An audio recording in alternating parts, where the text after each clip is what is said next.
Chapter 1735. He had doubts in his heart, but he didn't say anything.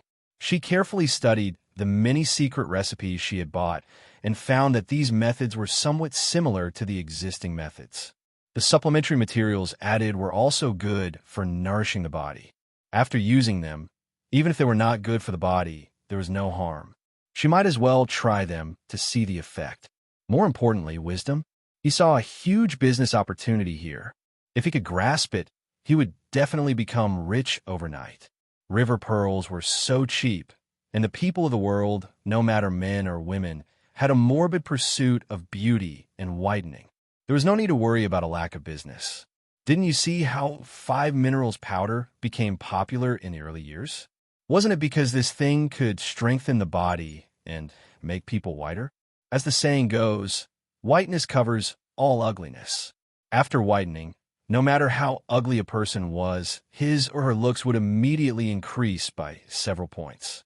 Furthermore, because being an official was linked to one's looks, there were even more people who pursued whitening and beautifying their skin. Whitening and beautifying were not only pursued by women, but also by men who were even more particular about it. They could not wait to live in a beauty camera. If this facial mask is really effective, there's no need to worry about not having a market. Opportunities were only given to those who were prepared and had brains. There was no doubt that if they caught him, they would make a huge profit. The people who relied on the river pearls to make a living had also made a lot of money. Among them, the ones who benefited the most were the 2 pearl divers. At this point, he had most likely discovered that these 2 pearl divers were both ginger. The salted fish in Ji Yi's live stream room. One of them came earlier. The original owner of the body had gone into the water to collect pearls, but he was entangled by the seaweed and almost drowned. After he was rescued, he woke up in the live streaming room and cried, saying that he had been visited by a mountain ghost in his dream and taught pearl divers how to artificially cultivate river pearls. Coincidentally, in reality, this European queen cultivated freshwater pearls. It was said that her father's family had several mines. Even if she failed to cultivate pearls, she could still go home and inherit hundreds of millions of yuan. The other lucky emperor came a little later, more than a year and a half after the first one. She was also a pearl diver, just that a man dressed as a woman. Although he was a pure man, he was a reserve coder who lived a very refined life, a university monk.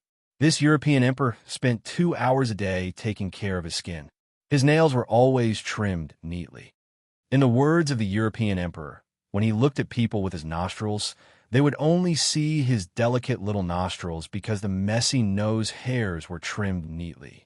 When it came to cosmetics and makeup techniques, he was very familiar with them. His makeup skills made the tomboy blush with shame. According to the lucky emperor, he had an account with millions of fans on Twitter. He was a cross-dresser who could bend countless men after putting on makeup. Once he attached himself to this pearl diver's body, he couldn't stand it anymore. Look at that pair of messy eyebrows. Look at that coarse and yellowish face. Look at that flat, and greasy nose, the densely packed blackheads, the thick pores. Her face was covered with acne that she hadn't seen for a long time, and her mouth was filled with thick dental calculi. Even when she spoke, there was a foul smell in her voice. What was even worse was that this girl had celery and garlic for breakfast. Her appetite was really big. The European emperor, who was looking at himself in the water, was so disgusted that he had goosebumps all over his body. He didn't know if he should deal with his dental calculus first, rinse his mouth, or wash his face to get rid of the pimples. Usually at this time, he should be sitting in the dormitory applying a facial mask to rest. However, there was nothing in this shabby place, so he simply replaced it with pearl powder. Those people who want to travel to ancient times must have holes in their brains. The European emperor didn't hide his disgust at all. Coincidentally, he met a person who was sent to secretly investigate the ancient prescription. He presented all kinds of pearl powder facial masks to them and used the title of Great Xia Imperial Secret Prescription to extort a large sum of money from them. He used this money to buy things, left some money for the original owner, and finally returned with a full load. This money was earned by the European emperor, and the things he bought with this money also belonged to the European emperor. It's a pity that there are no papayas. Otherwise, She could have added breast enhancement. This girl's baby will probably be hungry in the future, right? In the eyes of outsiders, the European emperor's trip to transmigration was quite enjoyable, but he himself gave a bad review on the forum. It was fine that he had transmigrated to become a girl, but his cleavage was barren, his skin was rough and yellowish, his face was covered with acne, and he had a mouth full of dental calculi and bad breath. The experience was terrible. As expected, this maverick European emperor became popular. The number of views on a certain makeup tutorial and makeup imitation tutorial soared, and he had more than 10 million fans. Many people even joked that the European emperor should continue to be a delicate young master and not become a coder who was destined to go bald. Didn't the host's live broadcast room explode from time to time, causing the Weibo platform's server to crash every now and then? For more than 10 years, the heaven-sacrificing code monkey could circle the earth 3.5 times. Was it because of the blessing and wisdom of these two European emperors? With his business acumen, various types of pearl face masks became popular in the aristocratic circles. The aristocratic ladies and noble ladies chased after them, and the scholars and celebrities also praised them. People nowadays really had the spirit of seeking death in their bones. In order to whiten their skin, they would even smear lead powder on their faces. Many cosmetics contained excessive amounts of heavy metals. Weren't they afraid of poisoning if they used too much of it? More than 10 years ago, it was fashionable in the aristocratic circles to take 5 stones powdered together and sit opposite each other to get rid of lice. Now it was fashionable to wear facial masks at gatherings. Just the thought of a group of celebrities wearing pearl face masks playing with the flowing water was very mesmerizing. As a member of the health team, Old Master Sun had always focused on maintaining his youthful appearance in recent years. Now, he finally sold this Amway to his grandson. Sun Lan looked at Feng Yi's face with jealousy. The two of them were about the same age and were both teenagers. Why was it that Sun Lan was tanned and had a few annoying pimples, while Feng Yi's face was fair, smooth, and translucent, and her skin was so white that it was translucent? Looking at this diligent brother in front of him with his head lowered, Sun Lan could not help but give him the Amway. "Do you want to have one too?" Feng Yi smiled faintly. "No, I don't really like these, and I don't need them." Don't need, do.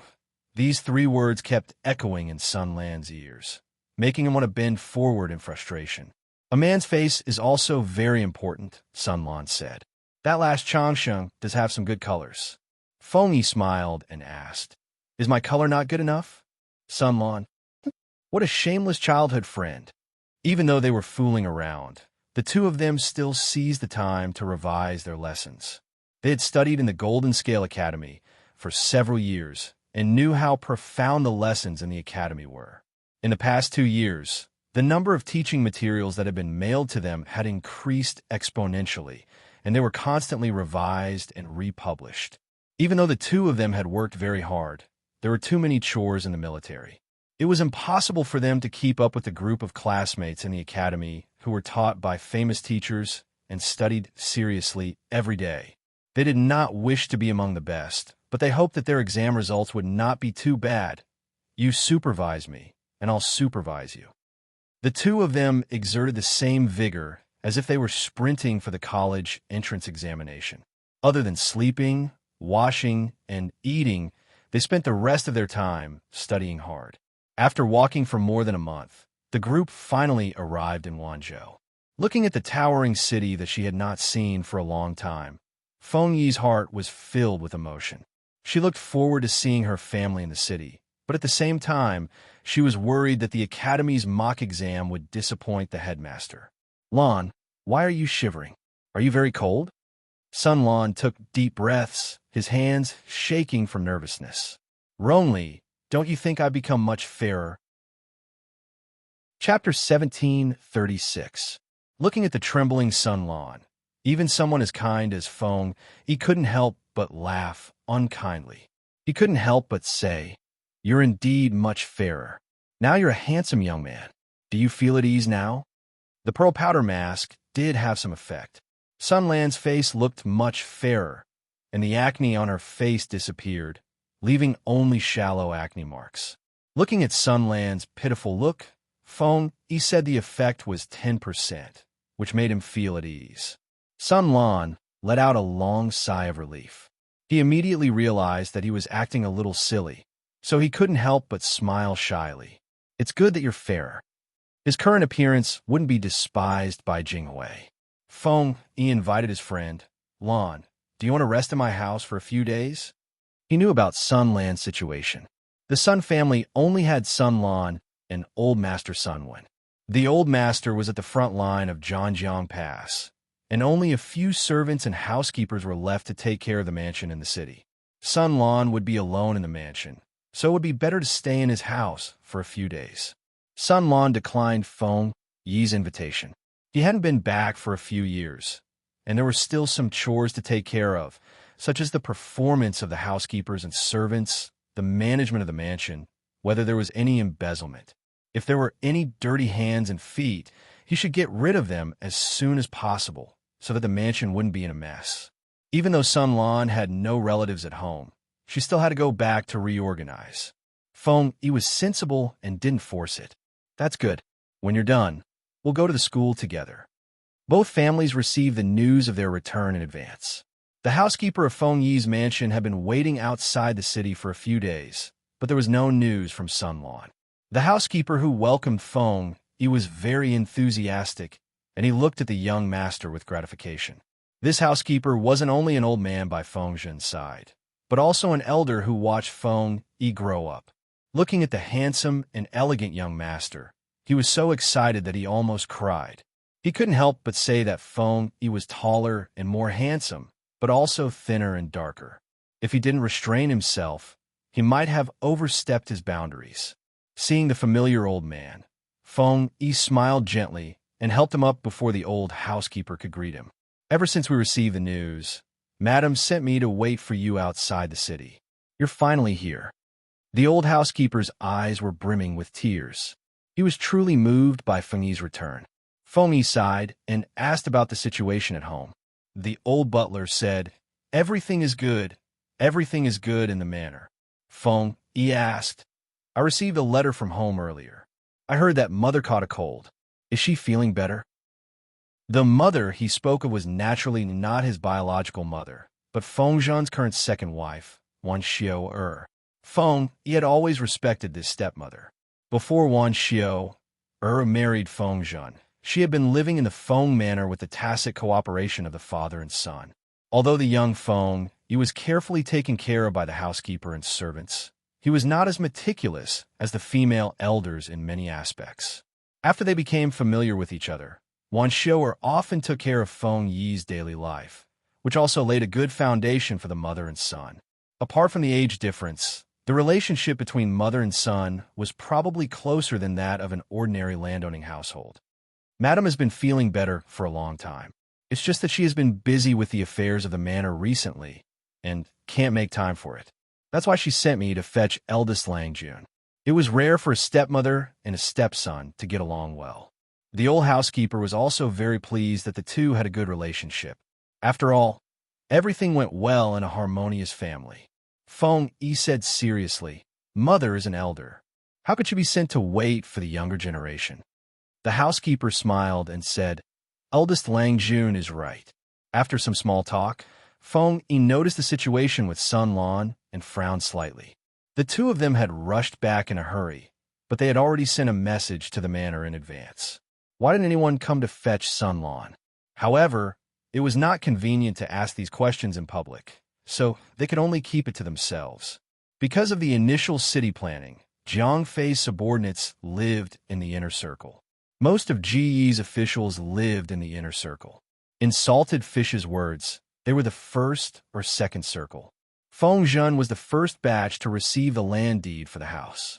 Sun Wen joined later, so his house was naturally located further away. Even so, the two of them still traveled together for a while. Madam, eldest Lang Jun is back. Just as Feng Yi's carriage arrived at the main entrance of the manor, a servant passed the news to Wan Xiao. Ronli is back. Wan Xiao had lived a comfortable and contented life in the past few years. Time did not leave any traces on her face. Instead, it added some charm to her face. Looking at her face, Zhenzhen's face was like a goose's egg, and her skin was smooth and creamy. Her seductive phoenix eyes were filled with ripples, unlike the dead, deep pool they used to be. Her eyes were slender and curved, and her arched eyebrows were like willow leaves in February. Her body was graceful and slim, and her whole body was full of mature charm. Looking at her appearance, no one would believe that she was in her early 30s. People would even believe that she was a young woman in her early 20s. "Greetings, mother," Wan Xiaoer said. "Get up quickly. My son is back. Let me take a good look at him." Looking at the handsome Feng Yi, Wan Xiaoer's heart was filled with a myriad of emotions and a faint sense of regret. If only her first child could be born into the world. Perhaps, thinking of this, Wan Xiaoer was too regretful to continue thinking. She had a child with her scumbag ex-husband, but that scumbag ex-husband was too much of a scumbag. Under the urging of his ex-mother-in-law and concubines, he doubted Wan Xiaoer's innocence and insisted that Wan Xiaoer had been defiled in a bandit village. He even brought up a fallacious theory. A woman's first child was the blood of her first husband. If she wanted to give birth to her husband's child, her first child had to be cleanly aborted to wash away the stain left behind by her first husband. Thus, the scumbag husband personally gave Wan Xiaoer an insidious substance that caused her to have an abortion, causing her to lose her child. Wan Xiaoer's body was already weak, and it was difficult for her to get pregnant. Coupled with that blow, she had no news even after marrying Fengzhen for so long. Of course, Fengzhen's frequent business trips was also a big reason. Now that she was over 30, she no longer had any thoughts of getting pregnant. She could only pour all her tenderness into Feng Yi. "Mother, your son is doing very well now." Feng Yi turned around for her to see. "I know you're doing well, but I don't feel at ease until I see it with my own eyes." Wan Xiaoer saw that his clothes were a little thin, and the fabric was a little faded and hairy. She said gently, "I asked the servants to tidy up your room a few days ago. Go and see if there's anything missing. Later, I'll ask the embroidery maids to come and measure for you and make a few new clothes. You can't wear the clothes that were left in the manor in the past." Feng Yi said, "Okay. When school ends at the Golden Scale Academy, Changxing might come to the manor." Wan Xiaoer said with a smile, "Changxing has become more and more beautiful these 2 years. She's also sensible and considerate. She's afraid that I'll be lonely in the manor, so she often comes to visit." Feng Yi's smile deepened. At the same time. Chapter 1737. Sun Lan went all the way back to the mansion. No one came out to greet him when the carriage arrived at the door. The old door was closed, and the entrance was deserted. Even the gatekeeper was nowhere to be seen. Although Sun Lan had a good temper, he was a little angry at this scene. Before he could speak, he heard some messy footsteps. It turned out that the housekeeper heard the noise and hurried over. He saw that Sun Lan was much more plump than before. The housekeeper apologized immediately. Sun Lan didn't say anything, and he couldn't figure out what he meant. He saw that Sun Lan was a little guilty, but Sun Lan didn't blame him. The housekeeper was relieved for the time being. "I'm tired. I'll go back first." After saying that, he walked past the housekeeper and stepped into the mansion. Looking at Sun Lan, who didn't show his emotions, the housekeeper felt a little uneasy. When Sun Lan saw the main courtyard, which seemed to have been tidied up but was not clean everywhere, the dissatisfaction in her heart deepened. The accompanying guards packed up the things in the carriages. Most of them were books. Not only were there teaching materials sent by the Golden Scale Academy, but there were also a few boxes containing Sun Lan's homework and reading notes. All of them were neatly stacked. A few of them were Sun Lan's belongings and personal clothes. Sun Lan came back a little late on the first day. He reviewed his homework and planned to find his friends tomorrow to understand the situation and familiarize himself with the teaching style of the academy. He and Feng Yi had been off school for more than 2 years. They didn't know what new tricks the Golden Scale Academy had up their sleeves. The winter night turned dark quickly. Sun Lan ordered people to light a few lamps. After dinner, he practiced a set of boxing and continued to read. At about 9 o'clock in the evening, the guard's attendant called him softly. "What's the matter?" "The housekeeper came just now." He said it's getting late and advised you to go to bed early. Sun Lan asked, "What time is it now?" He didn't feel sleepy. It shouldn't be his usual sleeping time. The attendant answered, "Just at the beginning of the evening." It was still very early. There were still 2 hours before his usual sleeping time. But forget it. I have a lot of things to do tomorrow morning. It's better to go to bed early. He was the only one in the mansion. Everything had to go through him. There were a lot of trivial things. However, Sun Lan didn't expect that there would be a surprise, or rather, a scare waiting for him in his room. After a simple bath, Sun Lan put on her pajamas and prepared to sleep. It was dark in the room, and he felt sleepy again. In a daze, he wanted to lie down on the bed. Sun Lan couldn't help but sigh when she felt the warmth of the blanket. It is easy to go from frugality to extravagance, but difficult to go from extravagance to frugality. Staying in the military camp for more than 2 years, he slept on a hard, cold mattress. Every winter, he felt like he had entered an ice house. He had to curl up and wait for his body temperature to warm up the mattress before he felt better. Although the servants in the residence were slacking off, they still remembered to use a hand warmer to warm the bed, so they were not hopeless. With that thought in mind, Sun Lan straightened her feet. Her cold feet suddenly touched 2 soft and warm lumps. Not only was he scared awake by the heat, but the thing was also shivering because of his cold feet. "What is it?" Sun Lan scolded sternly. He sat up in fright, pulled his feet back, and lifted the blanket. The thing reacted quickly. It even wanted to put its hands on his feet and put them in front of her chest. What a shameless ghost. Sun Lan quickly took out her sword and unsheathed it, ready to kill the demon. The guards outside heard the noise and rushed in. Before they saw anything, they heard a woman crying and begging. The 2 guards on night duty looked at each other and tacitly took a step back. They asked what happened. Sun Lan was still in a state of shock. She vaguely saw a naked woman lying at the end of the bed and realized that her feet had just touched something. She was both embarrassed and annoyed. She clenched her sword tightly and gnashed her teeth. "It's okay. Get out of here." The guards exchanged ambiguous looks. Nothing needed to be said. Sun Lan's sword never left his body. With a cold face, he lit all the lights in the room. He found the naked woman kneeling at the end of the bed. Her long black hair was draped over her back, and some of it fell to her shoulders. It made her exposed skin look fairer and more delicate. Sun Lan looked away in embarrassment. "Who are you?" The woman, or rather the girl, looked to be about 15 or 16 years old. She had a well-developed body. "I'm here to warm your feet." Warm his feet? Strip naked and climb into his bed to warm his feet? Sun Lan had learned something new. Even a hand warmer was better than this thing. Why did he have to find someone to occupy his bed? If not, he could put on some clothes and leave. What was the point of stripping naked? Sun Lan stood far away and spoke her mind very frankly. The young girl who heard it was both embarrassed and embarrassed. She was simply too ashamed to show her face. I'm also here to serve eldest Lang Jun.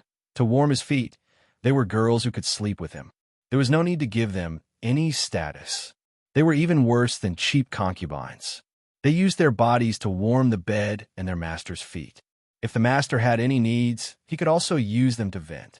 Jiang had caused a ruckus that year. All the families were smart and did not dare to have concubines. Because they did not have enough merits, they were not qualified to have concubines. Once a concubine was taken, it would be a crime of overstepping the rules. If it was a light punishment, he would lose his position. If it was a heavy punishment, his whole family would be in trouble.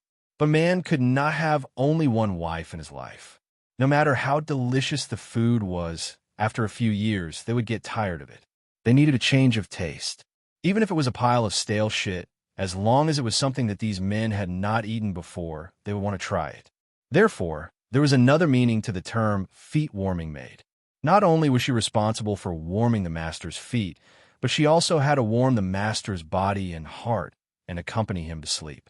Sun Lan was used to the dirty talk of the soldiers during his stay in the military camp. After being influenced, he was not so pure anymore. He could understand the girl's subtext. "Oh, did the housekeeper send you here?" He snorted coldly, and the maid shivered in fear upon hearing him. It was not hot in the room, and she was naked. It would be strange if she did not shiver. Since when can a servant intervene in the master's private affairs and take charge of the master's room? Sun Lan would never have thought that on his first night back, there would be such a bold girl who wanted to climb into his bed. What did she think he was? He was angry just thinking about it. The foot warmer girl was about to cry. Under the candlelight, she looked pitiful and cute, especially her naked body. It was even more stimulating to the energetic young man. If an ordinary rich man saw this, he would most likely accept the girl. Why not eat the meat that was delivered to his door? Sun Lan felt ashamed and angry, as if he had been humiliated and fooled. He pointed his sword at the girl and said, "Get out! Get out! Get the housekeeper in here. I want to ask him if he, a servant, wants to turn the world upside down." The housekeeper was lax and did not do his job well. He actually wanted to use women to please him. Just the thought of it disgusted him. She was just a servant. How could she try to play with the master and use such a disgusting method? The mistress of an ordinary aristocratic family would indeed arrange a maid to teach the children who were about to reach adulthood. Whether to reject or accept, they would have to ask the person's opinion. Chapter 1738. What are you waiting for? Get out! Sun Lan wanted to put his sword on the neck of the foot-warming girl. In his eyes, the body that could make a man's heart sway was more humiliating than flirtatious. Even though he was a young man who had never seen a woman naked before, when he saw the feet-warming girl in this state, he felt disgusted and nauseous. Under the orange candlelight, his body looked like a white-skinned domestic pig that had been scalded by hot water. When he thought of how he saw the logisticians slaughtering pigs in the military camp, he looked at the foot-warming girl with even more disgust. The feet-warming girl was frightened by Sun Lan's unprovoked anger, and she even forgot to shed tears that were rolling down her cheeks. She was the housekeeper's most beloved daughter. Before Sun Lan came back, she had heard more than once about this eldest son from her father. Everyone in the mansion knew that Sun Lan loved the noblewoman Qiguan Jinghui. This noblewoman had a high chance of becoming the future legal wife of the mansion. Qiguan Jinghui's daughter had a good temperament, and Sun Lan was a generous and kind husband. If she became his concubine, even if she was a foot-warming girl without a title, once she was taken in, she would have a good life in the future. Even if Sun Lan didn't love her, the person in charge of the mansion was her father. Her life wouldn't be too bad. The father and daughter helped each other. In the future, they would have a son and a daughter. Neither she nor the housekeeper thought about Qiguan Jinghui's and Sun Lan's opinions. Would Qiguan Jinghui allow her husband to have a foot-warming girl before marriage? She would. After all, she had a good temperament. Sun Lan had followed the army for more than 2 years, and this kind noblewoman occasionally took care of the Sun Mansion. Besides, the noblewoman had a high status. Why would she care about a lowly concubine? Which nobleman from an aristocratic family didn't have a woman before marriage? He just didn't have a concubine's child. All the particular families valued the eldest legitimate son the most. They would never have a concubine's eldest son or daughter to embarrass the legal wife. The foot-warming girl didn't want to have the upper hand in childbirth. She only asked Sun Lan to let her have a son and a daughter after the legal wife married and gave birth to the first son. Would Sun Lan refuse angrily? Of course not. There was no reason not to eat a fat piece of meat that was delivered to his doorstep. Moreover, he was young and full of vigor. A virgin chicken could not withstand a woman's teasing. If it wasn't a virgin, but an experienced driver, then there would be even less to worry about. He had never expected that Sun Lan would choose to reject him. For a moment, the foot-warming girl was a little confused. Sun Lan's rage skyrocketed until it reached the breaking point. He sneered, "You're not going to leave, are you?" The feet-warming maid opened her mouth to argue, but Sun Lan said to the door, "Come in." "Come in? Who?" While the feet-warming girl was in a daze, the guard who was on guard outside came in with a confused look on his face. No, if the master wanted to pamper a little girl, why did he call the two brothers in? Watching the show from the sidelines? Sun Langjun looked rather shy and kind, but he shouldn't have such a weird hobby, right?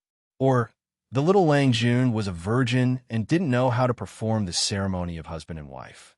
The guard imagined a drama. The feet-warming girl screamed in a low voice and grabbed the quilt to cover her naked body. She suddenly understood why Sun Lan called the two guards in. She was so scared that tears streamed down her face. She grabbed the quilt to cover her body with one hand and crawled to Sun Lan's feet with the other. She grabbed his trousers and cried, "Lang Jun, please have mercy on me. I won't dare to do it again. Please have mercy on me. It's just my first offense. Please don't give me to these two people. I know I'm wrong. Please have mercy on me." Lang Jun. The two guards were shocked after hearing that. Did he call them in not to watch the show and give them applause, but to give them benefits? Sun Lan was shocked by the feet-warming girl's actions. No matter how good-tempered he was, he couldn't help but lift his foot and kick the other's shoulder. The kick made her roll on the ground twice, and the other's body rolled into the quilt. When he couldn't see the white flesh, the nausea in Sun Lan's throat was slightly suppressed. He pointed at the feet-warming girl and said, "Throw her out and let that old thing come and get her." How did these people usually make up stories and slander him? If he continued to stay in the mansion, would it be him and his grandfather who were in charge of the Sun Mansion, or these servants who were in charge? Sun Lan's words burst the bubble in the guard's heart. The two did as they were told. They carried the feet-warming girl, who was rolled into a spring roll, out of the yard. "It's freezing outside. It's not good to do this, is it?" Garda still had tender feelings for the fairer sex. Seeing the feet-warming girl shivering and crying like a pear blossom in the rain, his heart softened a little. His Lang Jun was also a ruthless person. He didn't even eat such a beautiful girl who was sent to his mouth, and he even rolled her up and threw her out. He was undoubtedly a straight man. Guard sneered, "Do your job. The master already dislikes her, and you still pity her. Do you think it's your turn? Is this considered very good? At least she has a quilt. If you throw her into the pond with the quilt, it'll be so embarrassing in this cold weather. That's cruel." The feet-warming girl was really thrown out by Sun Lan. At the same time, he also regretted it. The quilt should be left, the anger subsided, and Sun Lan shivered because of the cold. Even if there was heating in the room, his pajamas were still very thin. Sun Lan grabbed the clothes and put them on. After warming up a little, he began to have a headache about his recklessness just now. Looking at the situation in the mansion, he was afraid that it was as lax as a sieve. There were no servants, and their mouths were probably leaking. After such a mess, when the sun rose tomorrow, he didn't know how this gossip would spread. He scratched his loose bun, and his long hair poured over his shoulders. Sun Lan could only accept his fate and clean up the mess for his recklessness. After so many years in a military camp, Sun Lan was really not the soft and cute little girl he used to be. His methods were also swift and decisive. It should be known that there was no shortage of hooligans and ruffians in the military camp. Their quality was worrying. Even if the political commissar brainwashed them and instilled all kinds of ideas, the speed of cultural edification and literacy could not keep up with the speed of the expansion of the army. As a result, the overall cultural level of the military camp had been half dead. Sun Lan dealt with them all day long. How could he still be a cute little girl who was easy to talk to? Whether it was coercion or threats, in short, he had to let the servants in the mansion know fear and learn to be careful with their words. The best and fastest way was no different from killing a chicken to warn a monkey. Which chicken to kill? Sun Lan sneered. That housekeeper was a good target. When the housekeeper was arrested, he was still chatting with his wife in the quilt and thinking about the future. When Sun Lan's guards rushed in and took him out of the quilt, they followed the clues and arrested the housekeeper's confidants as well. They tied them up and threw them in front of Sun Lan. The housekeeper was still confused. He had worked hard for the Sun family for so long. Even if he didn't get any credit, he still worked hard. Why did Sun Lan treat people who had done meritorious service like this? The atmosphere in the hall was oppressive. Several servants and maids knelt and trembled. Chapter 1739. The butler was forced to kneel for a long time. At first, he begged for mercy on his behalf, but Sun Lan ignored him. He could not continue his one-man show, and his voice slowly died down under Sunland's aura. For a moment, only the sound of bamboo, slips, colliding could be heard. Sunlan was checking the accounts. The grandfather and grandson had not been in the mansion for the past 2 or 3 years, and the mansion's various expenditure records were done by the butler. Most of the grandfather's salary for the past 2 years went to the treasury, and a small part was used for the mansion's daily expenses and the servants' monthly allowance. However, when Sunlan sent someone to check, she found that a lot of things were missing from the treasury, and even the salary for the past 2 or 3 years was missing by 20 to 30%. Because the mansion only had the grandfather and grandson, and there were not many servants serving them, Sunlan could roughly estimate the expenditure at a glance after working in the military logistics for so many years. How could she not know? Someone was greedy, and not only was he greedy, but he was also greedy for his grandfather's salary. Making false accounts was blamed on him? Did they really think that they could embezzle as they pleased, just because they never opened the treasury to check? If they did not punish these crafty servants, once the news got out, they would become the laughing stock of outsiders. What was the use of strategizing on the battlefield? If they could even deceive a few crafty servants when they returned to the mansion, what would happen to their reputation? Thinking of this, Sunland's eyes were filled with killing intent. All these years, you served us hard, but grandfather and I did not mistreat you, right? Not only did they not mistreat him, but they treated him well. Because of the disaster, grandfather was cold to outsiders, but he treated these people who served him very well. Unfortunately, these people took advantage of him and could not see themselves clearly. Instead, they treated everything in the master's family as their own. The butler's heart skipped a beat, and he knew that he had messed up. He trembled and said, "This old servant was also blinded by lard." The master had already put on such an attitude, and if he continued to be stubborn, he would not be able to get any benefits. It was better to play the emotional card and beg for leniency. In fact, it was not uncommon for a butler to be greedy, but there were not many who were as greedy as him. He was originally just a little greedy. That little bit of money was not a big deal, and he could just make a false account to fool others. The master was not stingy, and Sunwin did not have time to carefully check the accounts for a few strings of silver. As long as the accounts were not outrageous, they would not care about this matter. After that, Sun Won and Sun Lan both left the mansion for 2 to 3 years. Furthermore, the housekeeper had a lot of power in his hands. He could easily get close to the property in the mansion. It was too convenient for him to be greedy. Today, he needed to brag to others, so he took some. Tomorrow, his wife wanted to buy some makeup and new clothes, so he took some. The day after that, he was going to a brothel to meet his lover, so he took some. The day after that, a poor relative came to ask for some money, so he took some. In short, it was to buy, and buy to their heart's content, chopping off their hands again and again. The wealth of the Sun residents became his pocket. It was not difficult for him to take and use it however he wanted. After a long time, he became complacent. Not only did he become arrogant, but he also became even more extravagant in spending money. He bought mansions, bought maids to serve him, and lived like a real rich master. When he sobered up a little and saw the gap in the accounts getting bigger and bigger, he knew something was wrong. The master did not care about the 2 strings of coins, but what if the residents lost a few thousand strings of coins?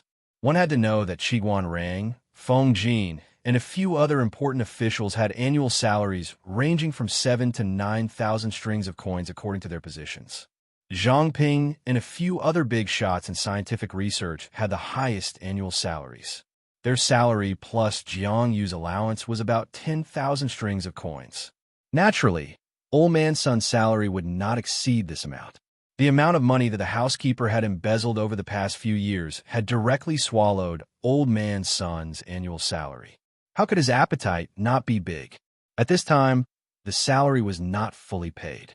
Part of it was replaced with gold and silver, and the other part was rice, meat, cloth, and even antiques. The housekeeper took away the unmarked money because it was convenient to circulate, but it was also easy to be exposed. The gap was too big, and the housekeeper could not balance the accounts.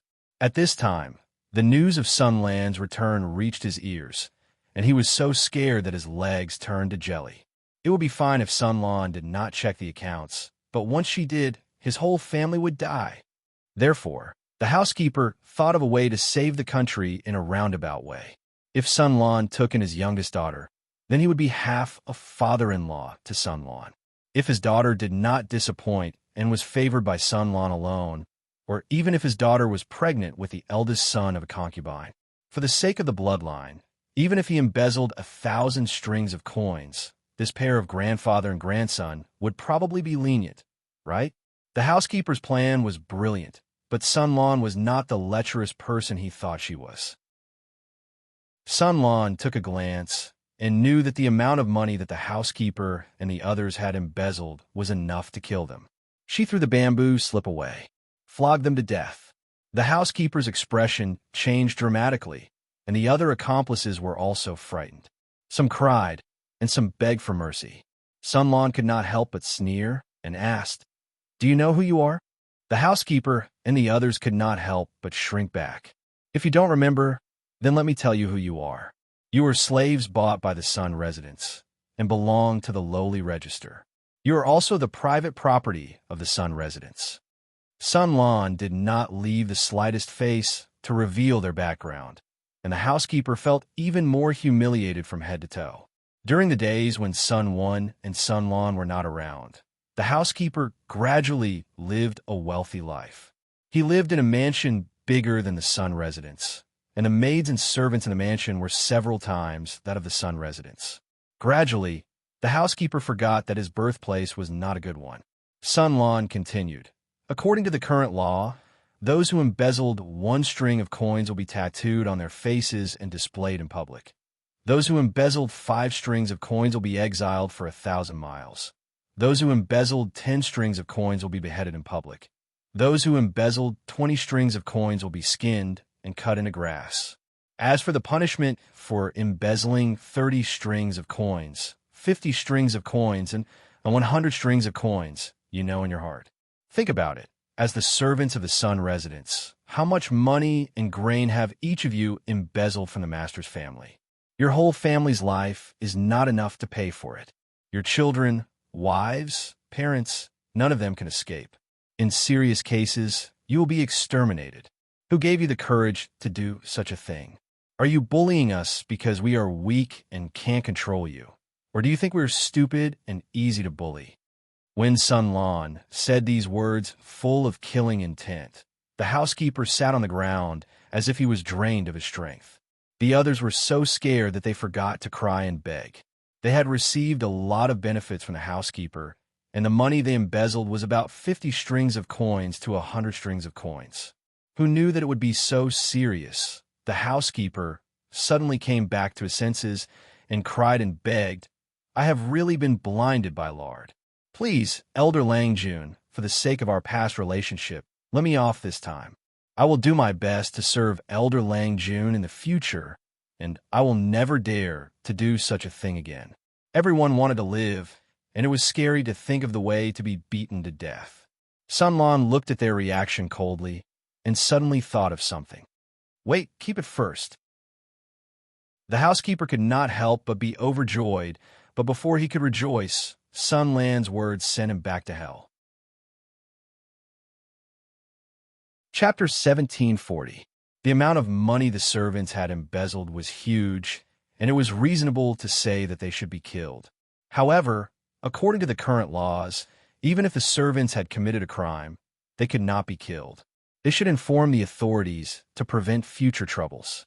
Of course, this was only for ordinary rich families. The gentry had a lot of privileges and had developed to the peak before the chaotic times. In addition, the laws were lax during the chaotic times, so they acted even more unscrupulously. If Sun Lan really killed these greedy servants who betrayed their master, outsiders wouldn't come and complain about what was wrong here. Therefore, Sun Lan subconsciously said something like beating them to death. But when the guards were about to drag them away, he suddenly realized that something was wrong. Grandfather was the Lord's important minister, and his reputation was the most important. Even if these servants asked for it, they still had to go through the procedure. Sun Lan remembered his grandfather saying that the Lord valued the law the most, so he probably wouldn't let them do as they pleased. If they accidentally hit the muzzle, it was hard to guarantee that they wouldn't become the target of the Lord's prestige. The other feudal vassals might give some face to the important ministers, but it was hard to say for his lord. Although Sun Lan was young, he wasn't a hothead, so he had more considerations. He waved his hand and said, "Tie all these people up. Kill anyone who dares to escape." The housekeeper immediately felt that his life had turned gray. Tears and snot flowed down his face as he wailed for mercy and played the emotional card. However, Sun Lan didn't even frown. This made everyone realize that the Sun Lan before them was no longer the innocent boy who was so soft and cute that he would be shy when he spoke. Although he hadn't reached the crown yet, he had a dignified manner that many adult men didn't have. He was only worried about one thing now. If he went to the authorities, this scandal in the family wouldn't be able to be hidden. However, fortunately, he knew a few elders. If he secretly talked to them tomorrow, they should be able to settle this matter. He couldn't blame his grandfather for not being strict and lax in governing the family and ruining the old man's reputation, right? Because of this incident, Sun Lan's plan for the next day was completely disrupted. After he dealt with the greedy servants, beat the servants with dirty mouths, calculated the specific amount of embezzlement by the housekeeper and others, and redid the accounts, a day had passed. The nearby neighbors were all his grandfather's colleagues. Such a big matter in the mansion couldn't be completely hidden from their eyes and ears. Sun Lan planned to prepare some small gifts to pay a visit to the residents and build a good relationship. At the same time, she wanted them to keep this matter a secret so that no one would lose face. It was already the third day when he finished his work. When Sun Lan finally had some free time, she realized something that she had been wronged about. He didn't hide the news of his return. A few of his classmates who were close to him knew about it, but Jinghui didn't come. Could it be that Rong Li's jinx was right? Had Jinghui forgotten about her and taken a fancy to another flirtatious guy? Sun Lan felt uneasy, but she also knew that it was useless to hesitate. Only by taking the initiative would there be hope. He then specially prepared a generous gift to visit Qiguan's mansion. The reason was also ready-made. He had followed the army for 2 years, and Qiguan Rang was equivalent to half a teacher to him. Qiguan Rang had benefited him a lot. Now that he was back, no matter what, he had to take care of Qiguan Rang's wife and the others on behalf of him. Seeing his teacher's wife, and at the same time, he could also see his childhood sweetheart whom he had been thinking about day and night. Wonderful, wonderful, beautiful. When she arrived at Qiguan's mansion, Sun Lan keenly noticed that the atmosphere in the mansion was not quite right. She subconsciously restrained the impetuous and joy in her heart. "I haven't seen you for a few years. Auntie is more elegant than before. This is a little toy that I got by chance. I gave it to my younger brother to play with." Every son-in-law had to please the mother-in-law. If the father-in-law was too difficult to deal with, then he would take a roundabout way to deal with the mother-in-law. Qiguan Rang's wife was born in the Wei family of Hejing County. She was the eldest daughter of Lu Shi's teacher, Mr. Wei Yuan. After she married Qiguan Rang, the couple had a harmonious relationship. Even though they were not together for many years, this wife never had any complaints. Instead, she took care of the small house in good order. She was gentle and gentle. She was also very patient and loving in educating her children. Sun Lan lost his mother at a young age. She respected this wife very much. Facing her always felt like facing her own mother. This time, Sun Lan not only prepared a gift for the little fellow in the mansion, but he also prepared a generous gift for his future mother-in-law.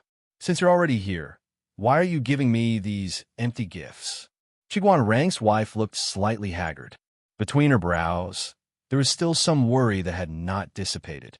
However, she still cheered up and smiled at Sun Lan. Sun Lan was suspicious. However, he did not ask rashly. If Qiguan Rang's wife was worried about the mansion's private affairs, Sun Lan, as an outsider, would offend her by asking.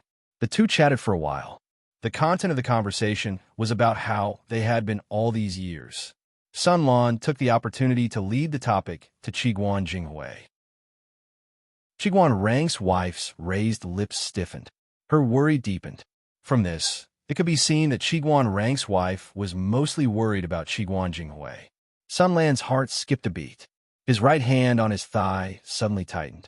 He hurriedly asked, could it be that something happened to Jinghui? Qiguan Rang's wife wanted to say something, but stopped. Sun Lan kept asking, and Qiguan Rang's wife finally told him the truth. Qiguan Jinghui had a conflict with someone in the academy. Her left hand was broken. The headmaster of the academy ordered her to reflect at home for a month. Sun Lan's heart skipped a beat when he heard this. Jinghui, her left hand was broken? Who did it? Sun Lan's first reaction was to bring people to fight back. He even hit a girl. That bastard's whole family was asking for a beating, right? Qiguan Rang's wife was choked by Sun Lan's words.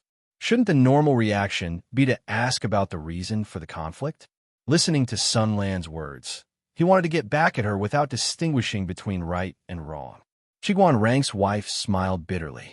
It's just a conflict between youngsters. Jinghui is also in the wrong. Lock her up for a month to learn a lesson. Sun Lan was extremely worried. He couldn't sit still when he heard that her hand was broken. Qiguan Rang's wife knew what he was thinking. She considerately gave him a way out and let Sun Lan go to the backyard to see Qiguan Jinghui. Because of Jiang? Jiang's efforts over the years had opened up the social atmosphere. The most typical point was that there weren't as many taboos between men and women as before. If it was in the past, Sun Lan wouldn't go to the backyard to see Qiguan Jinghui, who was recuperating and being locked up. Now it was fine. As long as it wasn't a man and a woman staying alone in a room for a long time, outsiders wouldn't say anything. Jinghui was Qiguan Rang's eldest daughter. Naturally, there was no shortage of maids and old women serving her. Sun Lan hurried to the courtyard where Qiguan Jinghui lived. When he got there, he saw Qiguan Jinghui in casual clothes sitting on the porch. Her left hand was hanging in front of her chest, and her right hand was rolling a book. Half of her body was leaning on the table. Her languid appearance was quite different from the one in his memory. Jinghui. His voice was filled with uncontrollable joy. Chapter 1741. Seeing this, Sun Lan would be a fool not to know that she was in a bad mood. Jinghui, I'm back. The maid brought a mat for Sun Lan, and Sun Lan sat down not far from Qiguan Jinghui. His eyes wandered back and forth between her face and left hand. You back. Why are you so loud? The expected holding hands and crying eyes did not happen, and he was even hated. Are you angry with me? Sun Lan could not help but feel wronged. His voice was not loud. What did I do wrong? Qiguan Jinghui put the book in her hand aside and said casually, when was I angry with you? You still deny it? It's written all over your face. Qiguan Jinghui smiled coldly. Oh, written all over your face? Then look again. Why am I angry? Sun Lan was speechless. How could he guess? If he guessed correctly, it would be fine. If he guessed incorrectly, he would die. After thinking about it, he did not do anything to provoke her. Unless the foot warmer? Qiguan Jinghui said, you guessed correctly, but there's no reward. Sun Lan was not around. For the sake of her childhood friend, Qiguan Jinghui occasionally took care of the Sun residents. However, the servants' hearts had been raised wild. For example, the maidservant who warmed her feet had other thoughts. Every time Jinghui came to visit, she would show some attitude that made Jinghui extremely annoyed when she came to serve tea. Gradually, she was too lazy to go to the Sun residence. Yesterday, she heard some gossip in the Sun residence. How could she not be angry? Sun Lan breathed a sigh of relief and hurriedly explained, that girl has already been dealt with. I have nothing to do with such a careless girl. He was innocent. Look at his sincere eyes. Qiguan Jinghui said, what does it have to do with me, whether you have anything to do with her or not? Although she said so, her face softened a little. Sun Lan had the courage to care about Qiguan Jinghui's left hand. Which bastard hit her? Qiguan Jinghui glanced at her left hand. Why don't you ask about the person I hit? Sun Lan did not seem to realize what was wrong. When he heard Mrs. Qiguan say that Jinghui's left hand was broken, he was so worried that he could not think of anything else. He subconsciously thought that Qiguan Jinghui was the weaker party and did not think about what happened to the person who hit her. What happened to that person? Sun Lan was a good boy. Since Jingwei asked him to ask, he asked. Shiguan Jingwei snorted. Her young brows carried a bit of coldness, which made Sun Lan feel very unfamiliar. How could I be at a disadvantage? I naturally broke the legs of that adulterous couple. Sun Lan was dumbfounded. Da couple? Did these words come from Jingwei's mouth? Jinghui rolled her eyes and said, What kind of expression is that? An expression of disbelief, Sun Lan answered honestly. The cutie would evolve into a female insect or something. That would be extremely cute. Jinghui stretched out her long legs and found a more comfortable position. Sun Lan looked at her feet, which were covered in socks, and was afraid that she would catch a cold. So she took off her rabbit fur coat and covered her feet. Tell me, what's going on? Shiguan Jinghui said, It's a long story. I have all the time in the world to tell you a long story. Shiguan Jinghui started talking, and Sun Lan also understood the cause and effect. Jinghui said, The academy was established a few years ago. It was nothing when I was young, but when the students got older, their minds were not so pure. There was a classmate of mine who was 2 years older than me, and then her studies declined a lot, and she got pregnant. Sun Lan was shocked. She's pregnant? Jinghui nodded. Whose child is it? Jinghui said, It's the son of a small aristocratic family in the city, and the other party was also a student of the academy. Why? Jinghui said, I also asked her why, and what did she say? She said that she was born in a poor family, and now that she was of marriageable age, there were no elders in her family to take care of her marriage. She was worried that she would not be able to marry into a good family in the future, so she had a plan for herself.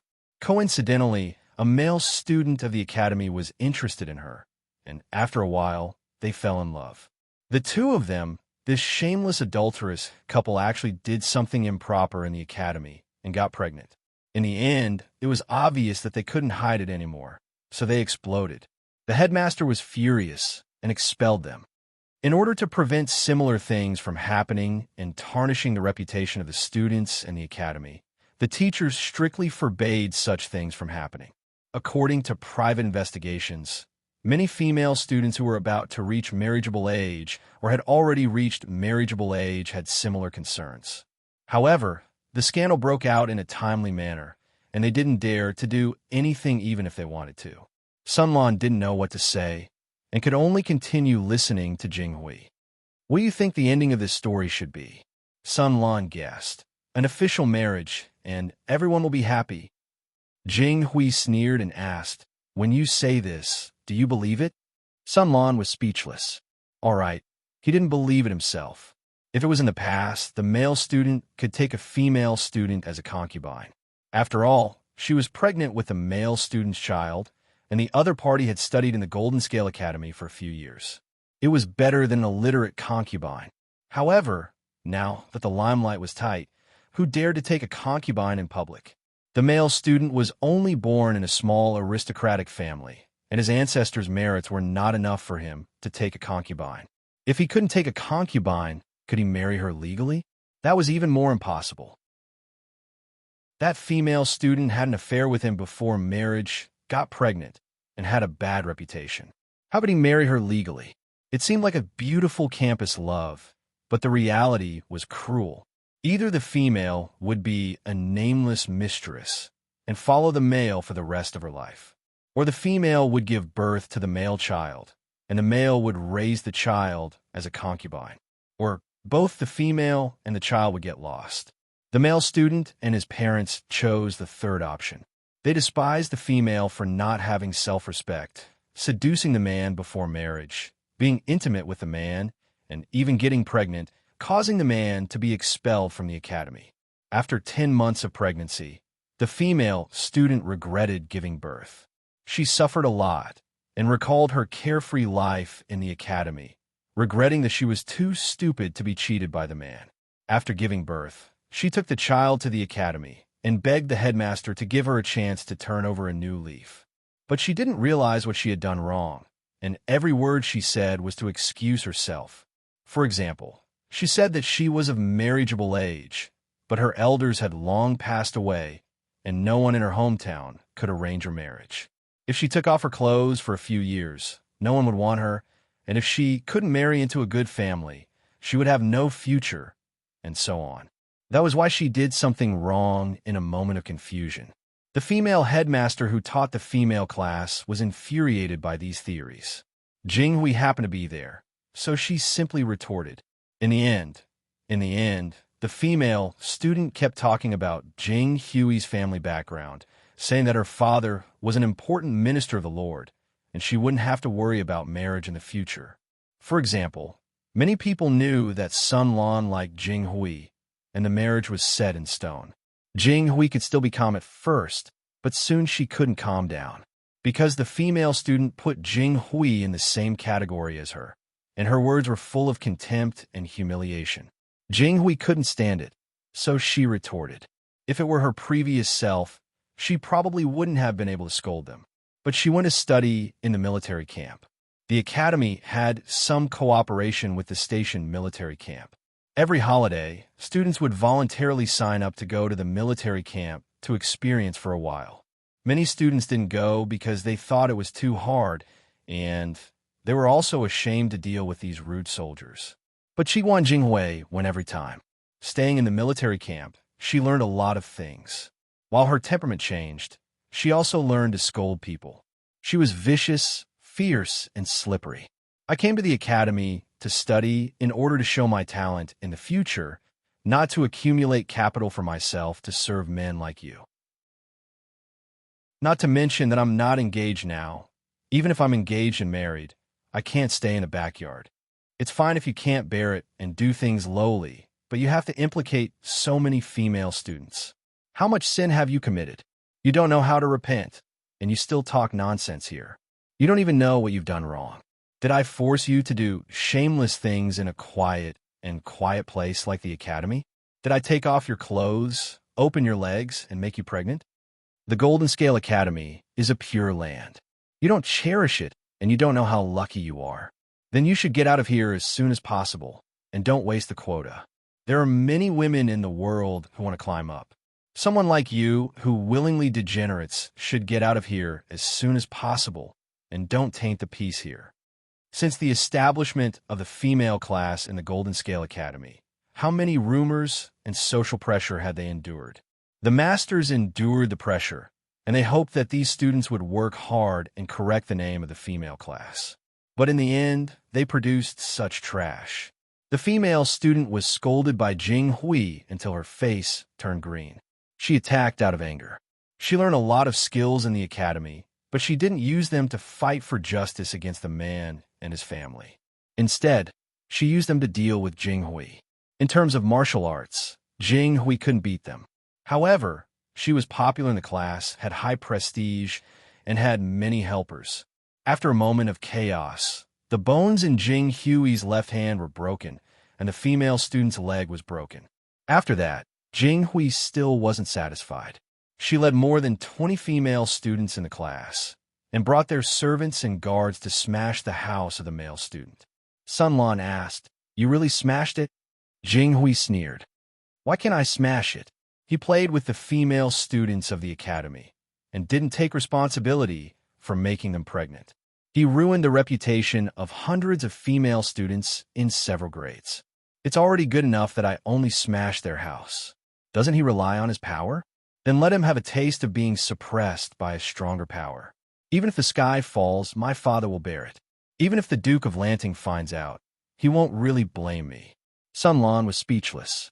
Jing Hui said, "This matter shouldn't be solved in private. Hiding it will damage the reputation of the female students of the academy. It's better to be high-profile, arrogant, and open for the world to see. In this way, they won't be able to talk about the innocence of the academy's students behind our backs." She did this to protect the female students of the academy. That girl's matter had brought too much damage to the female class of the academy. Those short-sighted people will only hold us back. If you expect them to give face to the female monitor, you might as well do it yourself. Jing Hui suddenly thought of something. She looked at Sun Lan with a scrutinizing gaze, which made the latter nervous for no reason. "Sun Lan, I'm here. You like me?" "Yes, yes, yes. But I don't have any intention of overstepping my boundaries, Jing Hui said. You like me, and you want to marry me? Sun Lan couldn't help but blush. She nodded and said yes. Yes, but I have a condition. Sun Lan seemed to hear the sound of flowers blooming. That was the sound of her heart bursting with joy. So, you agree just like that? Chapter 1742. Yes, I agree just like that. Sun Lan added guiltily, as if he was trying to regain his dignity. Wrongly, I have no choice but to agree. You know Jinghui's temperament. She always does what she says. I don't dare to take the risk. Feng Yi naturally did not pity his friend because Sun Lan agreed to a request. It was because Sun Lan was too timid in front of Jinghui. With such a temperament, if he really married Qiguan Jinghui in the future, he would be controlled by the other party and would never be able to make a comeback. Feng Yi was exasperated at his failure to live up to his expectations. How could a comrade who usually had his own opinions forget everything when he was in front of a little girl? Was his big head just for decoration? Sun Lan said timidly. Anyway, it's not a matter of principle. If I agree, I agree. Qiguan Rang's father-in-law was too difficult to deal with. If he could use a promise to avoid his father-in-law and quickly clear the game, he felt that it was worth it. Besides, it was becoming more and more common for women to live alone. Sun Lan did not find it unacceptable. He suddenly thought of something and asked Feng Yi, if Changsheng made such a request to you, would you agree? Of course I would. Feng Yi subconsciously paused. After thinking, he said, naturally, we would discuss it. Sun Lan could not help but roll his eyes. He was already like this, and he was still scolding him. I'm not talking about discussing it or not. I'm just asking for the result. Feng Yi said matter-of-factly. After discussing it, if there is no room for negotiation, we will naturally agree. Could it be that he could abandon his future wife for something that was in the current situation? Just the thought of his childhood sweetheart marrying someone else in the future was unbearable. Sun Lan was speechless. Wasn't this the pot calling the kettle black? Was it interesting? Of course. Feng Yi was able to laugh. He and Changsheng had negotiated and had a certain degree of leeway, unlike Sun Lan. Sun Lan was instantly terrified. He could foresee that if there was any conflict between Sun Lan and Jinghui in the future, the former would most likely give in first. This way, she would be completely dominated. After saying so much, what did Sun Lan promise Qiguan Jinghui? It could be said to be complicated, but it could also be said to be simple. To put it simply, it was for the householder. For the idle fish in a live broadcast room, the household head was just a name.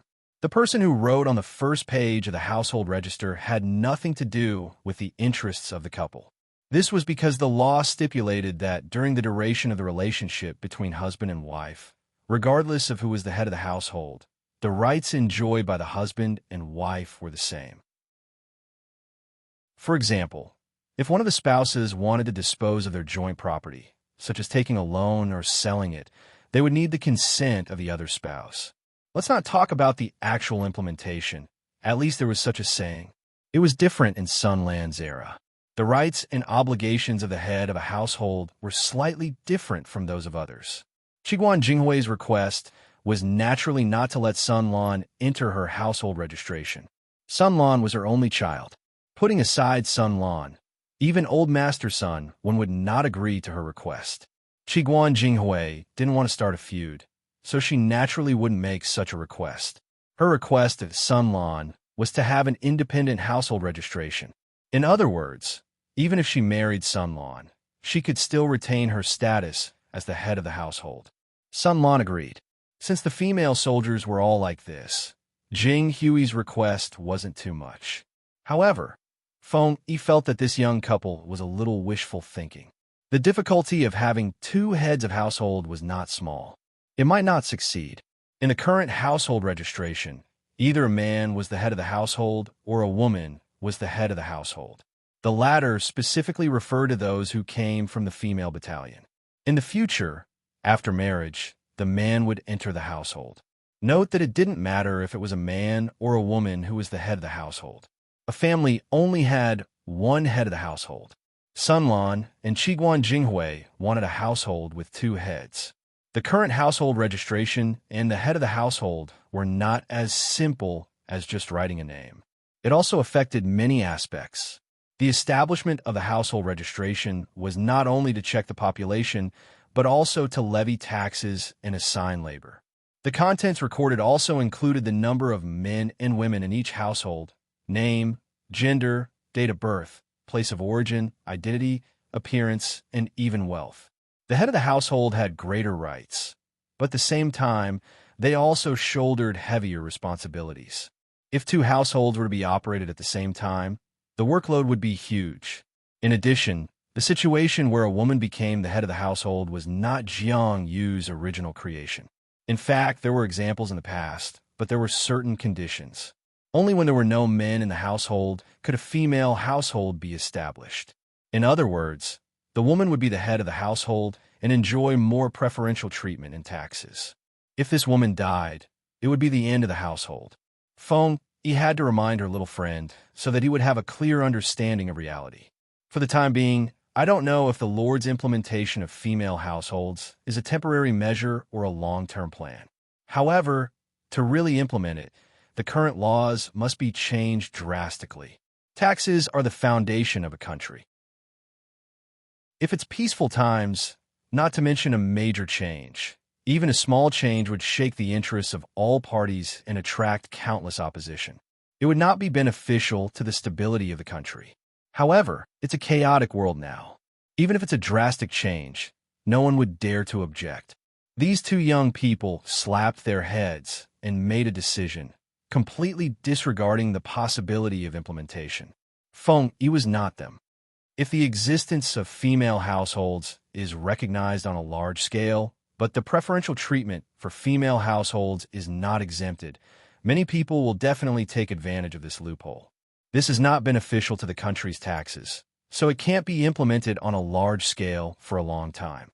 If the preferential treatment for female households is abolished, the taxes will be too heavy for single women. In the future, there will be fewer and fewer female households that are willing to be independent. This is also contrary to the Lord's actions in recent years. If two households were to be operated at the same time, it would definitely make the household registration more complicated. The burden on the government would increase, and, at the same time, it would mean that the collection of taxes would become complicated. There is no need to implement it. If it were to be implemented, it would definitely affect the whole body. It all depends on whether the Lord is willing or not. Feng Yi told them what she was worried about, so that Sun Lan and Sun Lan could be mentally prepared. When Sun Lan heard this, he also calmed down. According to the current tax collection methods of the Xia dynasty and Dongqing, there was a close relationship between household registration, population, and land. If the population did not change, but the household registration increased and became complicated, it meant that the tax collection and labor would also become complicated. Then what should we do? Sun Lan frowned. He had already agreed to it. If it couldn't be implemented, how was he going to explain? If only he was to be the head of the household, Jinghui would not agree. If only Jinghui was to be the head of the household, his grandfather would not agree. If both of them were to be the head of the household, the government did not have such rules and regulations. Most likely they would not agree as well. Sigh, he just wanted to get married. Why did he have to face such a difficult problem? Chongqing didn't give me this difficult problem. I don't have to worry about it.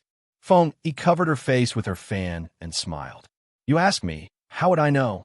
Sun Lan was speechless. Chapter 1743. Rongli, how can you bear to do this? Sun Lan looked at his good friend pitifully. They said that they would be together forever. Why did he kick him out of the car halfway? Feng Yi said, I really can't help you with this. Let me give you a suggestion. Write a letter to Old Man Sun or Military Counselor Qiguan. Seeing that his good friend wanted to smooth things over, Sun Lan had to show his trump card. He turned around and prepared to find Jinghui. Feng Yi raised his eyebrows. He subconsciously felt that Sun Lan was not that easy to deal with. He asked, Lan, where are you going? Find Jinghui. Let Jinghui talk to Chongqing.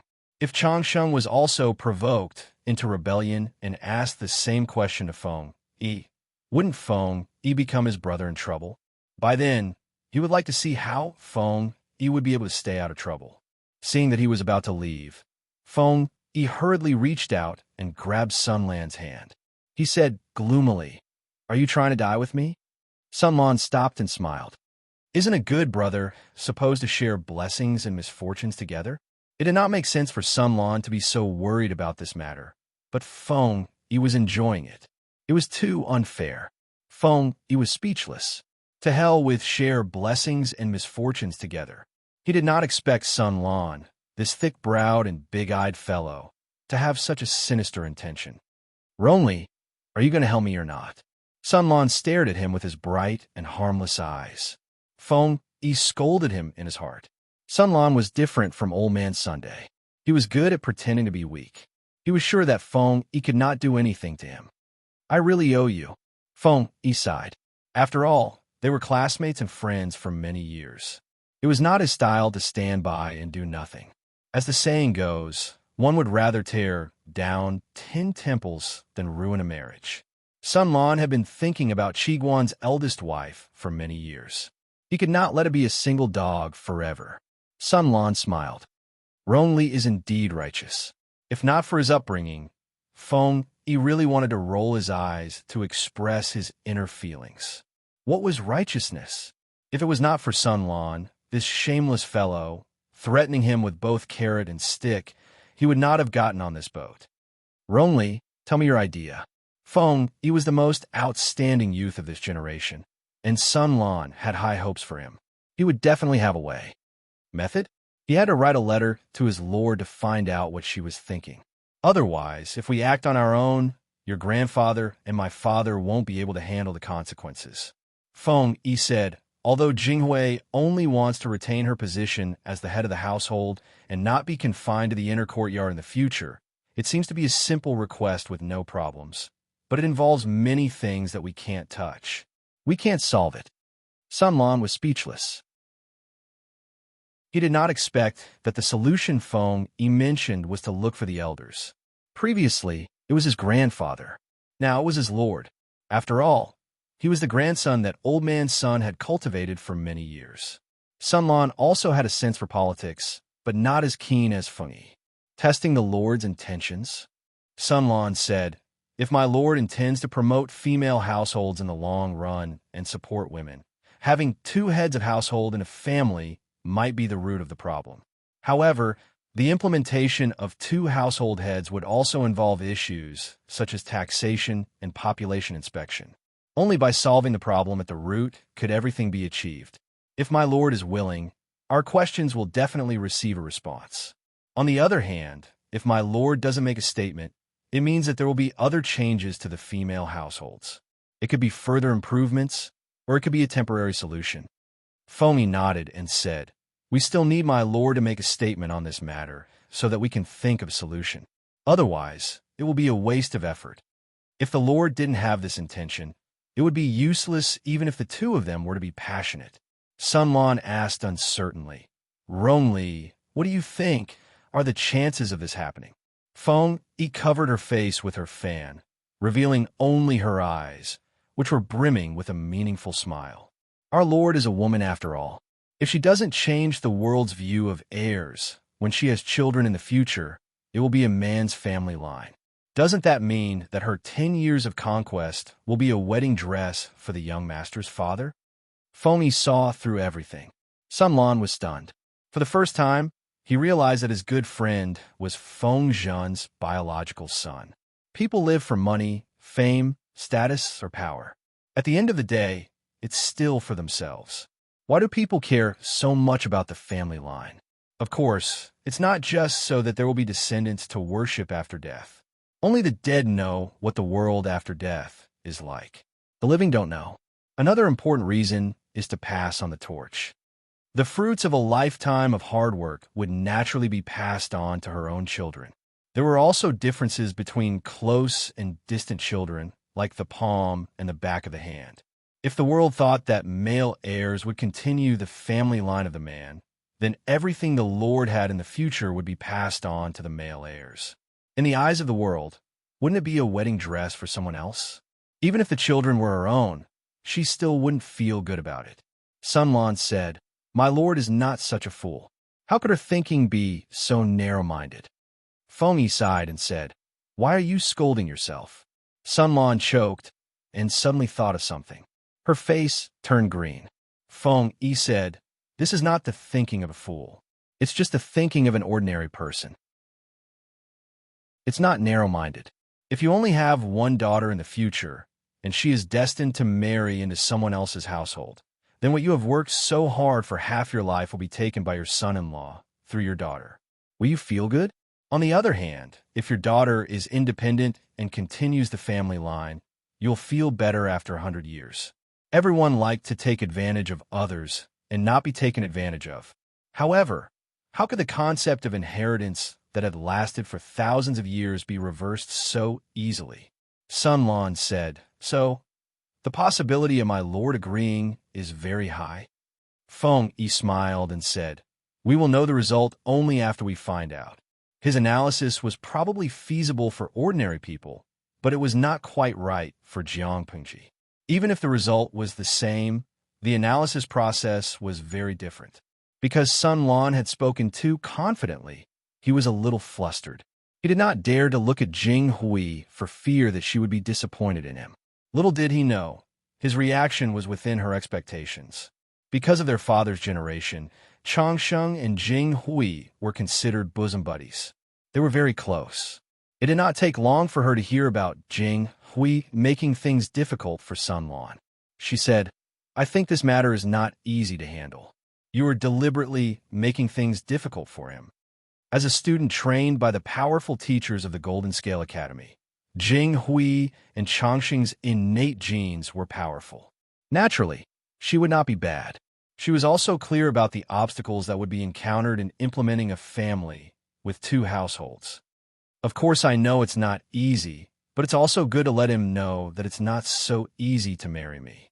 The daughter of the Qiguan family is not an ordinary woman in the inner house. If he dares to marry me, he should be mentally prepared. Otherwise, we will quarrel over this in the future. It's better to make it clear from the beginning." Changsheng chewed on the peanut cake, and her eyes could not help but turn. In the distance, Feng Yi was together with Sun Lan, thinking about how to write a memorial to Jiang Pengji. He suddenly shivered. He had an ominous feeling. Chapter 1744. To be honest, this was the first time Feng Yi and Jiang Shangrong wrote a memorial to the Lord. They deliberated over every word and sentence, trying to use the simplest language to explain the matter clearly.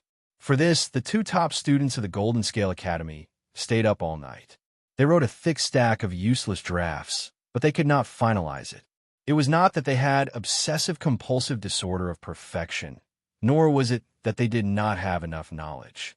It was just that the more they wrote about it, the more difficult it was for them. However, they had to bite the bullet and write it. That was why they hesitated and wasted a lot of manuscripts. From dusk till dawn, the two of them discussed for several hours before finally finalizing the draft. "I was wondering why my head was a little dizzy. It's already the second day." Sun Lan walked to the window and opened it. The golden morning light poured through the gap and shrouded them, as if they were wearing a thin layer of golden gauze. Feng Yi's eyes were used to the darkness and candlelight. Suddenly being shown by the cold but exceptionally bright morning light, his sore eyeballs could not help but protest. He subconsciously raised his hand to cover his eyes to block the morning light. Only then did he feel much better. "It's getting late. I'll ask someone to prepare warm water to wash up."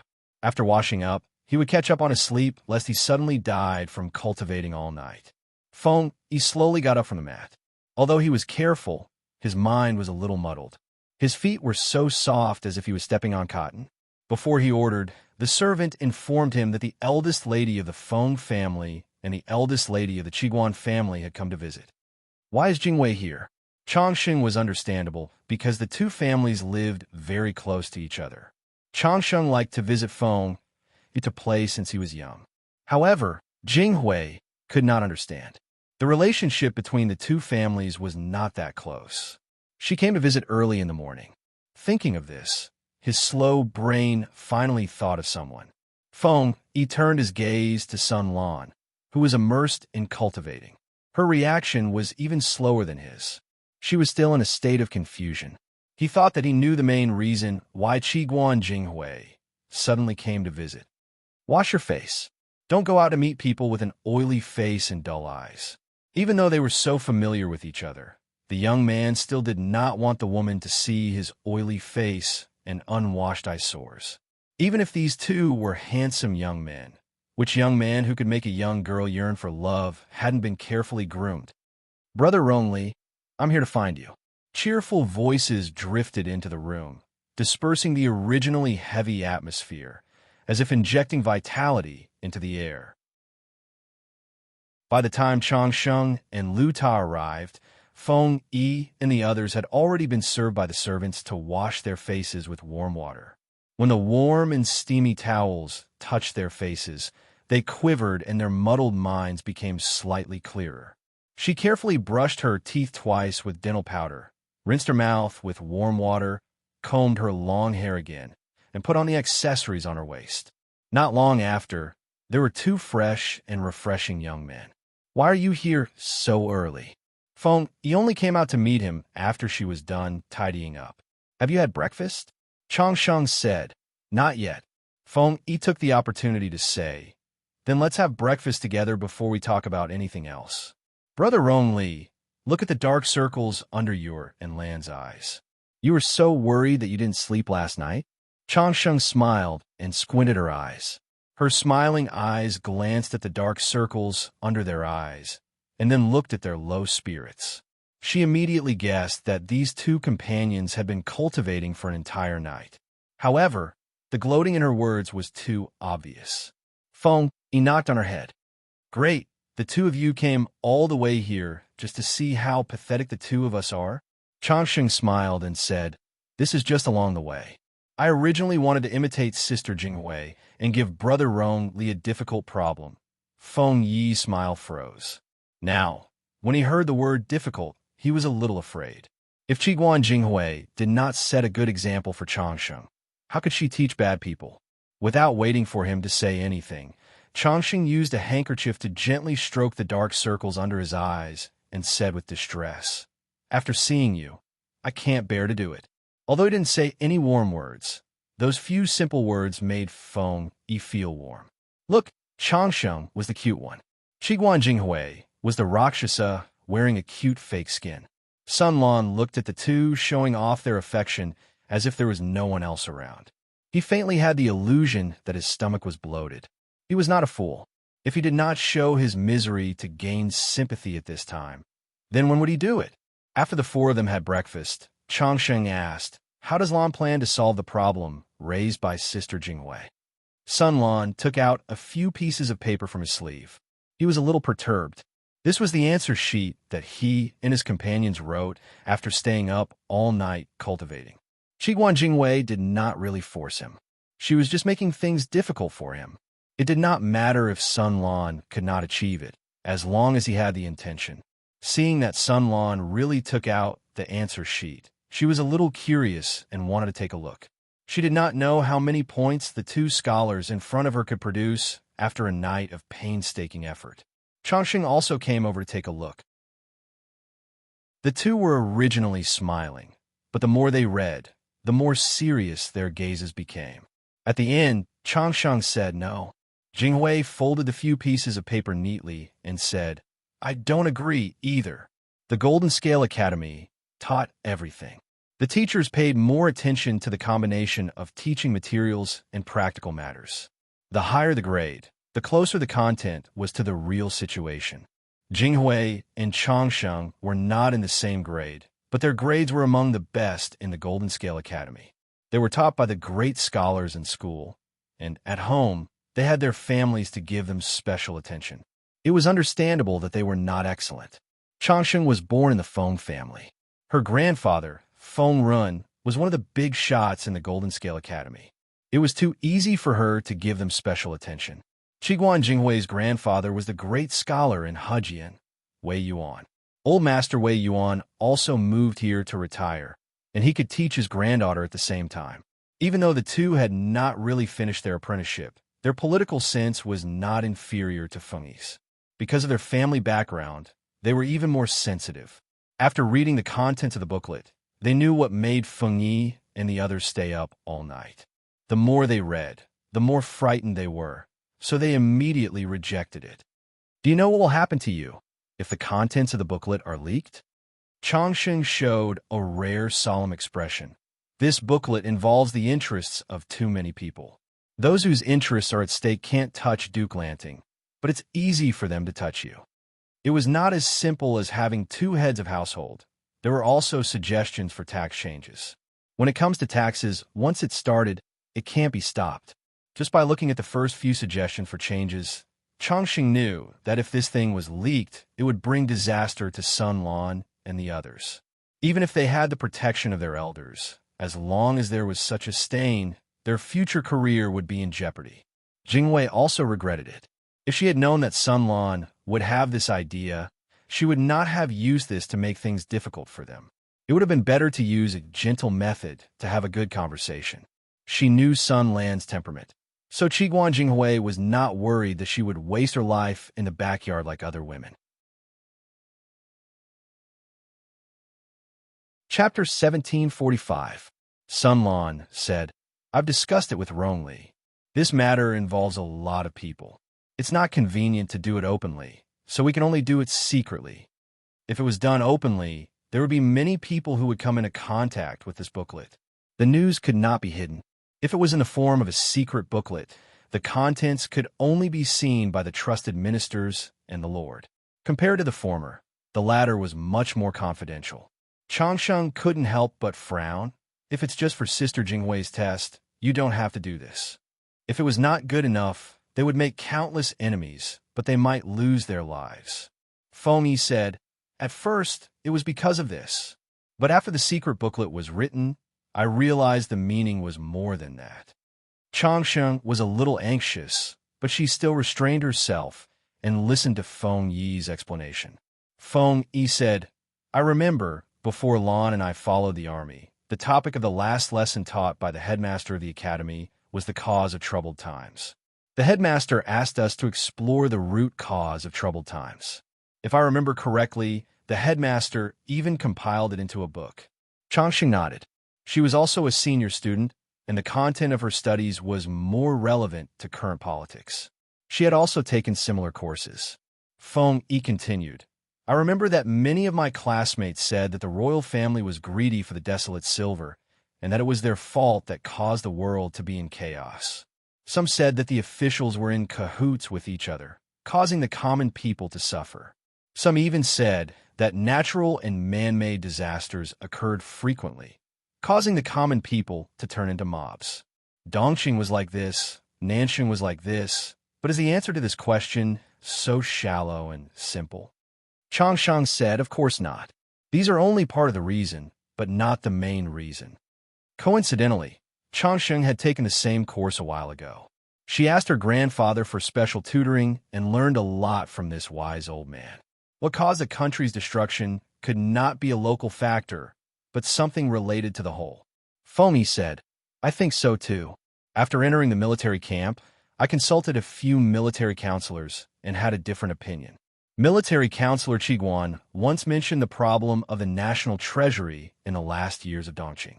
The royal family's desire for grandiose achievements and misappropriation of military supplies was a problem, but it could not hide the fact that the national treasury's revenue had been decreasing year after year.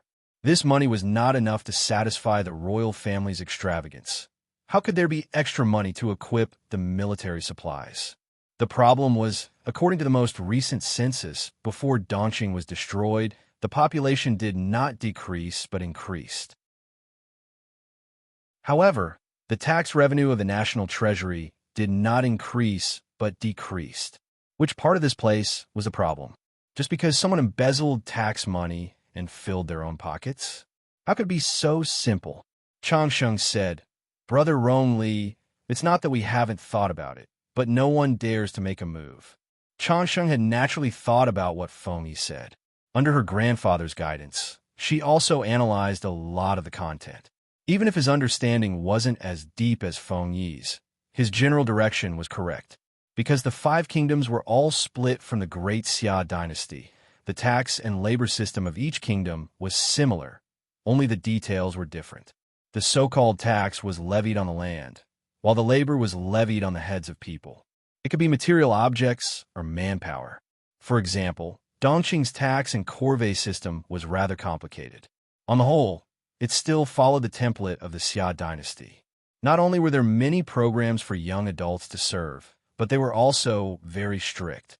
If they didn't want to serve, they had to pay a certain amount of money and rations according to the number of people. Even if they didn't want to serve, they still had to pay a certain amount of tax.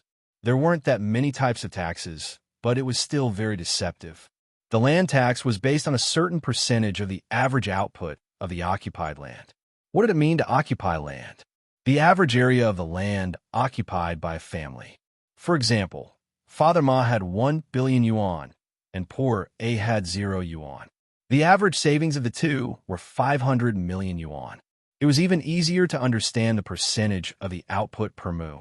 The government would take 50% of the output per mu. This percentage was considered low. There was a period of time when the percentage was even up to 80%. In other words, the government would take 50% to 80% of the harvest of a farmer's hard work for a year. The remaining 20% would be given to the people. This 20% had to be deducted from the family's head tax and other miscellaneous taxes. This little amount of rice was not even enough to fill their stomachs, not to mention handing it over to the government to exempt them from the heavy labor. If the labor was levied on your family, then you had to obediently hand over the people. Of course, these indicators were for ordinary people and aristocrats who had special privileges. They could reduce taxes and be exempted from the labor. A little bit of it could be dealt with. In the early days of the founding of Dongqing, ordinary people did have a lot of fertile land in their hands. The occupied land was not too excessive. However, natural and man-made disasters could not be predicted by human beings. Many lands were resold to the aristocrats at a low price by the people. The aristocrats and other higher-ups obtained more land from the people to achieve the goal of annexation. The land in the hands of the people became less and less, but the taxes collected based on the occupied land did not decrease. In layman's terms, the income was low, but the taxes paid were not low. This meant that the people received less money. As time went by, the people could not bear the burden. More and more people sold themselves to the aristocrats as serfs or farm laborers to fight for a living. After the land annexation, the aristocrats had more and more land in their hands. However, as a privileged class, the actual number of land they owned was much larger than the theoretical occupied land. This meant that the more land they had, the more tax-free land they could get, and the higher their income. Not only that, but the aristocrats could also use their privileges to reduce taxes that were already low. The poor people became poorer, and the rich aristocrats became richer. The number of people who paid taxes decreased, and the number of aristocrats who paid taxes did not increase. The overall revenue of the national treasury naturally decreased. In addition to the embezzlement of taxes by various local governments, it would be strange for the national treasury to have a high revenue. There was no money in the national treasury. It was so poor that it could not even pay the salaries of the officials. The country was doomed. The situation in Dongqing was not that bad, but the royal family was too extravagant. They dug their own graves. Changsheng remembered the words of the academy's master, Master Chengjing. Taxes were the foundation of a country. Those hypocrites who said that money was like dung should go eat dung. Not to mention the distant past. Just the rise and fall of the dynasties of a few countries in recent times showed the importance of the national treasury's taxes. If this was to be changed, the conflict between Jiang Pengji and the aristocrats would become more intense. Whether the east wind prevailed over the west wind, or the west wind prevailed over the east wind, the bastard who proposed the tax reform would be dragged out to be sacrificed to the heavens. Changsheng looked at Feng Yi, her eyes full of struggle. Don't worry, I know what I'm doing. Feng Yi knew that Changsheng was worried, so she said gently, "My lord will not be unaware of the stakes. She is also an elder who watched me grow up. If she really wants to punish someone, she will not punish me and Lan, who are still wet behind the ears." To put it bluntly, he and Sun Lan were still not enough. If there was really a reform, it would most likely be to plot against some unlucky aristocrats and use their entire family to sacrifice to the heavens. Chapter 1746. Feng Zhen could never have imagined that his well-behaved and precious son would unexpectedly dig such a big hole for him at such a critical moment. At the moment, he was still on the road. From Nanxing's Ningzhou to Dongqing's Wanzhou, the two places were very far apart. Feng Zhen and his group had been on the road for more than a month, and their bones were about to break from the bumpy ride. In addition to the fatigue from the long journey, Feng Zhen was also not used to the temperature in the north and south. Nanxing's cold was cold and damp, so cold that it made one's bones shiver.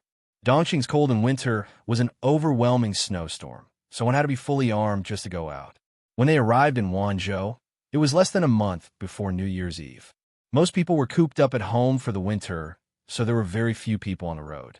It was freezing outside, but inside the carriage, it was warm and cozy. Inside the carriage, the two scholars, Feng Zhen and Qian Su, were fully armed. They wore brocade hats and marten coats and carried warm hand warmers in their arms.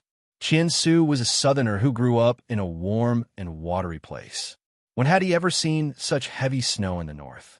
At first, he was a little excited, but after a while, the novelty faded, leaving only worry for the people in his heart. The snow is so thick, I don't know how the people will survive this winter. Although it was said that snow meant a good harvest, if the snow was too heavy, it would be a snow disaster. The quality of the people's houses was not good, so every winter, countless houses would collapse under the weight of the snow. Without shelter from the wind and rain, how would they survive such a cold winter? Qian Su's brows were dyed with worry. On the other hand, Feng Zhen was in a good mood the whole way, even having the mood to warm up his wine and drink until his cheeks were flushed. In the end, he couldn't stand it anymore, so he explained a little and comforted Qian Su. "Didn't you notice that along the way, we didn't see a single corpse on the road? They didn't even see many living people, let alone corpses frozen to death outside. The snow on the official road, however, was swept clean." Feng Zhen flattered his lord and said with a smile, "My lord is lenient and treats the people very well. How could you let them not survive winter? This year's snow wasn't too heavy, and the people already have a plan to deal with it. Even if the houses that the commoners live in are crushed by the snow, the government will arrange for them to take refuge. They will only return after the houses are repaired. They won't let anything happen to them." Feng Zhen smiled and said, "You'll know once you enter the city." Actually, even without entering the city, Qian Su knew that her worries were unnecessary. After entering Wanzhou, Qian Su discovered a very strange phenomenon. There were always villages near the official roads, and the houses in these villages were all neat and tidy, as if they were twins from a mother's womb. One had to know that the houses in the villages of the commoners were built in all sorts of styles. Not only were they ugly and of poor quality, but their locations were also messy. However, these villages were different. They were neat and tidy, and it was comfortable to look at them. Not only that, but he also saw people climbing up to the roofs to clear the snow. The distance was a little far, so he couldn't see the appearance of the commoners clearly. However, he could see that they were wearing thick clothing that was enough to ward off the cold. Feng Zhen explained to him, the villages near the official roads were all built by the government after they recruited refugees. Most of the commoners are refugees, and some of them are people from deep in the mountains. The government made the decision to move them down from the mountains. They were built near the official roads to make it easier for them to transport grain. With the official roads extending in all directions, the commoners could transport the agricultural products that they had accumulated at home to other places to sell. This place wasn't far from the mountains, and there were farmlands that the commoners could cultivate and be self-sufficient here. Of course, The maintenance of the official roads was also undertaken by these villages in turn. For example, when there was snow in winter, each village would be responsible for clearing a section of the road. After the winter, the government would allocate a certain amount of money, grain, or various kinds of spring planting to the commoners in these villages. Qian Su said, "It's hard to leave their homeland. Would they be willing to leave the place where their ancestors have lived for generations?" At first, there were indeed some commoners who weren't willing. They even suspected that there was some conspiracy behind it, Feng Zhan said with a smile. Dongqing has also experienced many years of war, and the commoners have suffered greatly. The government moved them, changed their houses, gifted them with fertile land, spring planting, farm tools, and cattle. Who would really cling to their old place and refuse to move? As long as some people in a village become rich, the others will be moved no matter how stubborn they are. Our Lord has a kind heart, and these commoners aren't ungrateful. Apart from a few trusted subordinates, no one knew of Jiangyu. Ji was playing a big game of chess. After hearing this, Qian Su agreed with Feng Zhan's explanation. Ji was indeed a kind and wise ruler. He had expended so much manpower, resources, and money just to let the commoners live a good life and live in good houses. It was truly rare. Many feudal lords only knew how to develop themselves and squeeze more capital from the commoners to fight for the world. It was rare to see a feudal lord who was willing to sacrifice his own interests to benefit the commoners. The more Qian Su understood Ji, the more she felt ashamed of her past self. Prejudice was really unbearable. After hearing Qian Su's words, Feng Zhan smiled but didn't say anything. Jiangyu? It was true that Ji was benefiting the commoners, but this construction plan wasn't just for the commoners. Because of the chaotic times, many commoners couldn't register for household registration at birth. They were considered unregistered residents, and without a household registration, there was no way to conduct a census. Without accurate population statistics, how would tax laws be enforced in the future? Moving the commoners to a fixed village, counting the population, and arranging household registration was not only for the benefit of the commoners, but also for unified management of the commoners and to ensure social security. These houses weren't given away. They were still rented to the commoners at a low price to encourage the commoners to produce and create value. Then, they would buy the permanent residency rights of the houses from the government. This was an invisible demographic dividend. In Wanzhou, such villages could be found everywhere. These villages were all built around arable land and roads built by the government. There were at least 40 to 50 households in a village, and at most 100 households in a village. Of course, these constructions weren't completed overnight. Basically, every village had to be repaired and a group of people moved in. At first, the commoners weren't very willing. Later, they all stretched their necks and hoped that it would be their turn. The wheels of the cart continued to roll forward. Before long, they saw the tall and majestic Elephant Sunday. It wasn't very fitting to say that it was a county. The permanent population here was even greater than that of the largest state capital, and the city was constantly expanding. Of course, these expansions had their own rules and regulations. After entering the city and seeing the neat and tidy houses in the city, Qian Su once again fell silent. If he knew that there was a word in this world called obsessive-compulsive disorder, he would probably understand how he felt. Whether it was village construction or city construction, was the person in charge's obsessive-compulsive disorder at an incurable late stage. The houses had to be neat and uniform, and the decorations on the eaves had to be exactly the same. There couldn't be a single difference in the architectural specifications. Even the green bricks on the ground had to follow a certain pattern. Because Jiangji had recommended the method of making green bricks at the Huangshui conference, many of the feudal vassals had gone back and started to work on it. However, they had ended up in a mess, and the green bricks weren't very beautiful and neat. But Elephant Sun was different. Chapter 1747. Qian Su's idea wasn't unreasonable. Xianyang had a set of strict rules and regulations. Even an illiterate person could understand them. The people were illiterate, but after living there for almost a decade, these rules had long been ingrained in their bones, forming a special spiritual outlook. After Qian Su entered the city, she felt like she had accidentally entered a paradise. The layout of Xiangyang was different from other cities. People had their own roads, and carriages had their own roads. Therefore, the roads here were exceptionally wide, enough for 5 carriages to travel side by side. Every 500 steps, there was a wooden barrel that was half the height of a person standing on the side of the road. From time to time, people would throw something into it. The streets were spacious, clean, and orderly. It made Qian Su, a nouveau riche, feel indescribably uneasy. The feeling of uneasiness was similar to that of an illiterate person sneaking into the circle of top scholars. Feng Zhen revealed a long-lost emotion and explained to Qian Su excitedly. What are those wooden barrels used for? They're used to throw rubbish and the filth of cows and horses. They're not allowed on the road. If you don't dispose of them, you'll be fined if you're caught. What's up with those strange carriages? Qian Su saw a carriage with 2 horses passing by next door. Except for the top of the carriage, it was open on all sides. Qian Su took a look and discovered that the carriage was separated by 3 wooden planks. There were 6 bearded stools, and 6 fairly clean-dressed ordinary people were sitting inside. Feng Zhen took a look and said, "It's a public carriage from the Carriage and Horses Company.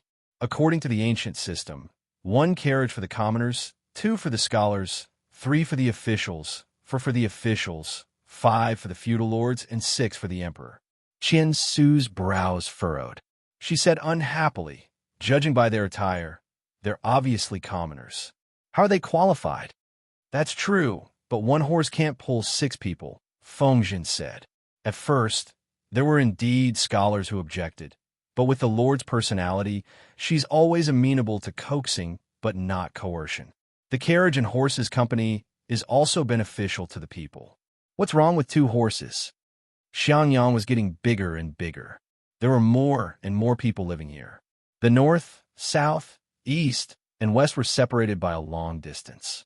In order to accommodate the old war horses, Jiang Pingji set up a Carriage and Horses Company. She let the horses pull the carriages. The drivers were all retired soldiers. Transportation was convenient, and the people didn't have to walk. One only needed to pay a certain fee to get on the bus. Ordinary families could afford it. Because 2 horses pulling a chariot was a privilege that only scholars had, ordinary civilian organizations did not dare to follow the trend of setting up chariots and horses for fear of being accused of overstepping their authority. Therefore, chariots and horses had always been an official organization. In order to make it easier to manage, he also made a license plate mark. Due to the high cost, horse-drawn carriages and ox carts were not as popular as private cars in the later generations, so the traffic had always been smooth. Commoners could wait for a bus at a fixed stop. If there was an empty bus, they could get on. The funny thing was that the people who had objected to it at first were happy to use the public carriages later on. It couldn't be helped. Not everyone had the money to keep a horse carriage or an ox cart. Most of the time, they had to rely on their feet. Since there was such a convenient means of transportation that even the commoners could use, why couldn't they? Qian Su watched with relish. She was shocked at first, but then she calmed down. However, she didn't close her mouth halfway through. "We're here." Feng Zhen got out of the carriage and secretly massaged his old waist. Then, as if nothing had happened, he walked over to the other carriage. "Madams, you can come down with the little Lang Jun and the little wife." The curtains of the carriage were lifted. Yin Shuxian and Yang Rujia stepped down from the carriage with the help of their maids. They were holding their babies tightly wrapped in their arms. Feng Zhen had applied to Jiang Pingji for a transfer to Wanzhou. It was official business, but in fact he was slacking off. Jiang Pingji couldn't bear to see him so happy, so she assigned him the task of escorting Yang Tao and Yin Lin's wife. Yang Tao and Yin Lin both had families, but the conditions in Nansheng were harsh and unsuitable for their wives and children. Jiang Pengji suggested that their wives and children move to Wanzhou to settle down. Jiang Pengji was purely concerned about her subordinates, But in the ears of Yang Tao and Yin Lin, it sounded like a threat. Was she suggesting that they hand over the hostages? Regardless of whether she meant it or not, Yang Tao and Yin Lin could only agree. This trivial matter was thrown to Feng Zhen. Qian Su volunteered to help. Although it was said that she was sharing Feng Zhen's worries, she was actually secretly protecting the two madams and their children to prevent possible harm. As intelligent as Jiang Pengji was, she naturally understood the deeper meaning behind these people's actions. She didn't explain and let them fill in the blanks. This was a comedy where everyone was diligently scheming against each other, but only the Lord was fishing in troubled waters. We'll be living here from now on? Where will Rujia live? Yin Shuxian had been a little uneasy these days. When she saw the residence she would be living in from now on, she was a little uncertain. Isn't this treatment a little too good? General Yang and military advisor Yin have a close relationship. My lord wants to arrange for them to live closer together. I checked the houses that are still empty. This is the only one that's better. The location is quiet, but it's not far from the bustling city. This is General Yang's residence, and the one opposite is military advisor Yan's. As a building maniac, his lord had built hundreds of residences in one go as soon as she entered Xiangyang district. A small number of residences were left behind. Some were given to the initial team as rewards, and the rest were sold at a high price to the gentry or local tycoons who had moved in. His lord, a black-hearted merchant, paired up with Wei Ci, the leader of the navy. The residences that were extremely expensive. In the past 2 years, they had earned a lot just by selling the residences. For example, Feng Zhen's residence, which he had bought for only 3 copper coins, had now increased in value countless times over. If Yang Tao and the rest knew that his lord had gifted them such a residence, they would be even more loyal. Thank you, Master Lanting. Yin Shuxian secretly heaved a sigh of relief. She bowed toward the south and nodded to Feng Zhen to express her thanks. Feng Zhen smiled and said, "It's New Year's Eve Lantern Festival in a while. If the two madams are free, you can bring your maidservants out to play and relax." In reality, Xiangyang district was very lively for a month before New Year's Eve. Various merchants' warm-up activities were similar to those of profiteers in later generations. These scenes could only be seen in Xiangyang district. For outsiders like Yin Shuxian, it was rather rare. Feng Zhen only returned home after settling them down. Little did he know that his son's rebellious youth had arrived. The scene was rather peculiar. Thinking about how he bragged about his son in front of his colleagues, and how good he was at educating his son, he couldn't help but hammer himself to death. Silly boy, you've tricked your father to death. Feng Yi's secret letter successfully reached its destination and landed in Jiang Pengji's hands. The reason why it was a secret letter was that its confidentiality was the most important. The number of people who were qualified to read the contents of the letter was definitely less than 3. Feng Yi and the other naughty boys were quite lucky. The secret letter landed directly in Jiang Pengji's hands. Feng Yi, it's from Rong Li of Feng Zhen's family. Could it be that something happened at Zhanjiang Pass? Jiang Pengji still didn't know that Feng Yi and Sun Lan had returned to the academy to continue their studies. She thought that the two of them were still working hard at the front lines. She tore open the seal and took out the thick secret letter. At that moment, the sun was setting in the west. The room was dim, and half of Jiang Pengji's face was hidden in the darkness. Chapter 1748. Madam, bad news. Master suddenly said that he wants to punish her. When the old housekeeper hurried over to ask Wan Xiu'er for help, Wan Xiu'er was in the middle of her skin treatment. Punish her? Hearing this, Wan Xiu'er frowned slightly. Was there such a thing in the house? No, the point was why and who was being punished. Wan Xiu'er hurriedly got up from the mat and followed the housekeeper to save her without makeup. Why did Master suddenly want to punish her? Who did something wrong? What did he do wrong? Although she asked, she was smart and had a rough guess in her heart. There were only 3 proper masters in Feng Zhen's residence. Feng Zhen wouldn't ask for the family law to punish him, so the only one left was Feng. However, Feng Yi had always been a well-behaved child, So how could she have angered Feng Zhen to the point of asking for the family law? The old housekeeper had served Feng Zhen for many years. As a servant, he wouldn't interfere with Feng Zhen's education without permission. The fact that he came to her in such a hurry showed that this matter was unusual. Wan Xiao frowned and walked like the wind. She couldn't care less about her appearance. The old housekeeper said with a pale face, "I don't know what happened either.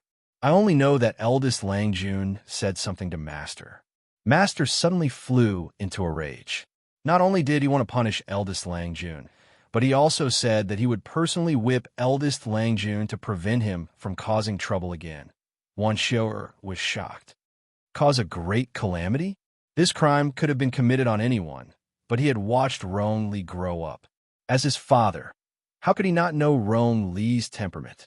He didn't ask for the reason and said such harsh words without distinguishing between right and wrong. Is Ziji crazy? Wan Xiao's words were reasonable and resonated with the old housekeeper. Indeed, eldest Lang Jun was a good seedling that everyone had watched grow up. These days, he had been studying hard, going to school, and working hard. He did not have the slightest air of a playboy. He had also kept himself clean and never fooled around with those wastrels. His peers were already in the brothels of New Lu, but eldest Lang Jun didn't even have a maid to serve him. If he didn't whore, gamble, or drink, where else could he find such a worry-free son of an official? The old housekeeper was also puzzled. He subconsciously ignored his wife's unceremonious scolding of Zi Feng is crazy. In his heart, Feng Zhen deserved to be scolded. When Wan Xiao brought her people over, she heard Feng Zhen's angry curses from afar. Unfilial son, are you trying to anger your father to death? Look at what you've done. How dare you do something that will bring disaster to your entire family? Feng Zhen heard the commotion and thought that the old housekeeper had called for the family discipline. Hand it over. See if I don't break this unfilial son's legs. Wan Xiao stepped forward and said, "What do you mean by breaking my legs? Let me see who dares to make a move." Feng Zhen, who was standing, and Feng Yi, who was kneeling with his head lowered, looked at her in unison. The latter's gaze was calm, while the former's anger had yet to subside. "This has nothing to do with you." Feng Zhen was so angry that his blood was racing. His whole body was covered in hot sweat, and his words were a little harsh. "Go back first. You hit my son. What do you mean by this has nothing to do with me?" Wan Xiao stood in front of Feng Yi, her aura no less imposing than Feng Zhen's. She retorted, "If you want to use the family discipline to discipline your child, I won't object. But breaking his legs and whipping him to death is a little too much. He's your son. Is he not my son? Before you hit him, shouldn't you give me an explanation?" Feng Zhen's eyes widened in shock. He was secretly angry at the old housekeeper for being a busybody and dragging Wan Xiao into this. However, the trouble Feng Yi had caused couldn't be made public. He could only dismiss all the servants, point at Feng Yi, and say, "Unfilial son, tell me what you've done wrong. Let your mother be the judge and ask for the family discipline to break your legs. Tell me if I've gone too far or if you deserve it." With that, Feng Zhen suppressed his anger and said to Wan Xiao, "It's not that I'm cruel. It's just that this unfilial son has nearly destroyed our family. If we don't teach him a lesson now, how can we protect him in the future?" Wan Xiao suddenly realized that she had misunderstood something. She turned her gaze to Feng Yi and said gently, "Rong Li, tell me what happened." Feng Yi obediently and briefly told him that she was going to give Jiang Qiji a gift. Ji's secret letter. Wan Xiao asked, "Just a secret letter?" Feng Yi braced herself and said, "The content of the secret letter involves a lot of things." Feng Zhen furiously added insult to injury. "It's more than just a little involved. Could it be that you don't know how many people will view you as a thorn in their side once the things you've done are spread out? Who gave you the courage to get involved in something as big as taxes? At first, I thought that you were steady and mature. I didn't expect that it would be better for you to be a profligate young master. If you raise a cripple, then so be it. At least you won't cause such a huge disaster." Wan Xiao was confused at first, But when she heard the word tax come out of Feng Zhen's mouth, she began to understand. How big are the implications? Feng Zhen laughed coldly. Any aristocratic family or poor family with some wealth would probably dream of burning this brat to ashes. Wan Xiao'er's heart went cold. She asked in a low voice, "Can the secret letter be recovered?" Feng Zhen sighed with a weary expression. The frivolity between his brows had disappeared long ago, leaving behind only deep worry. While he was angry, he was also worried about his brat. However, there was nothing he could do.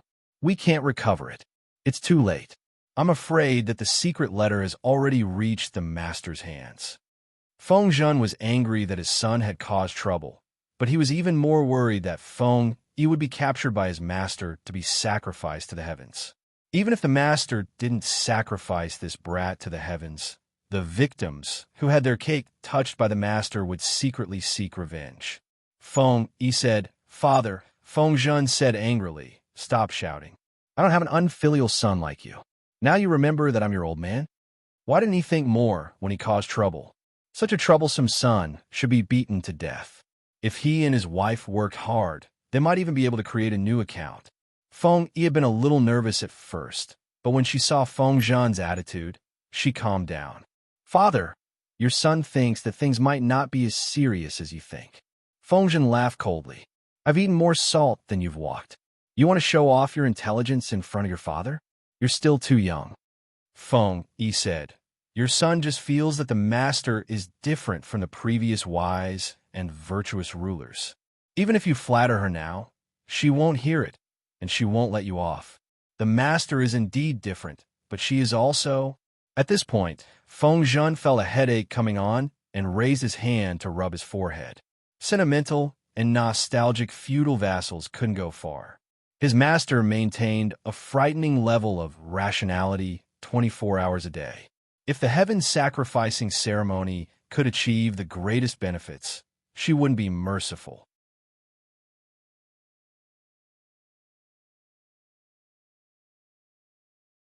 If Jiang Pengji wanted the future dynasty to last longer and for the people to enjoy more peace, she had to work hard to distribute the resources more evenly.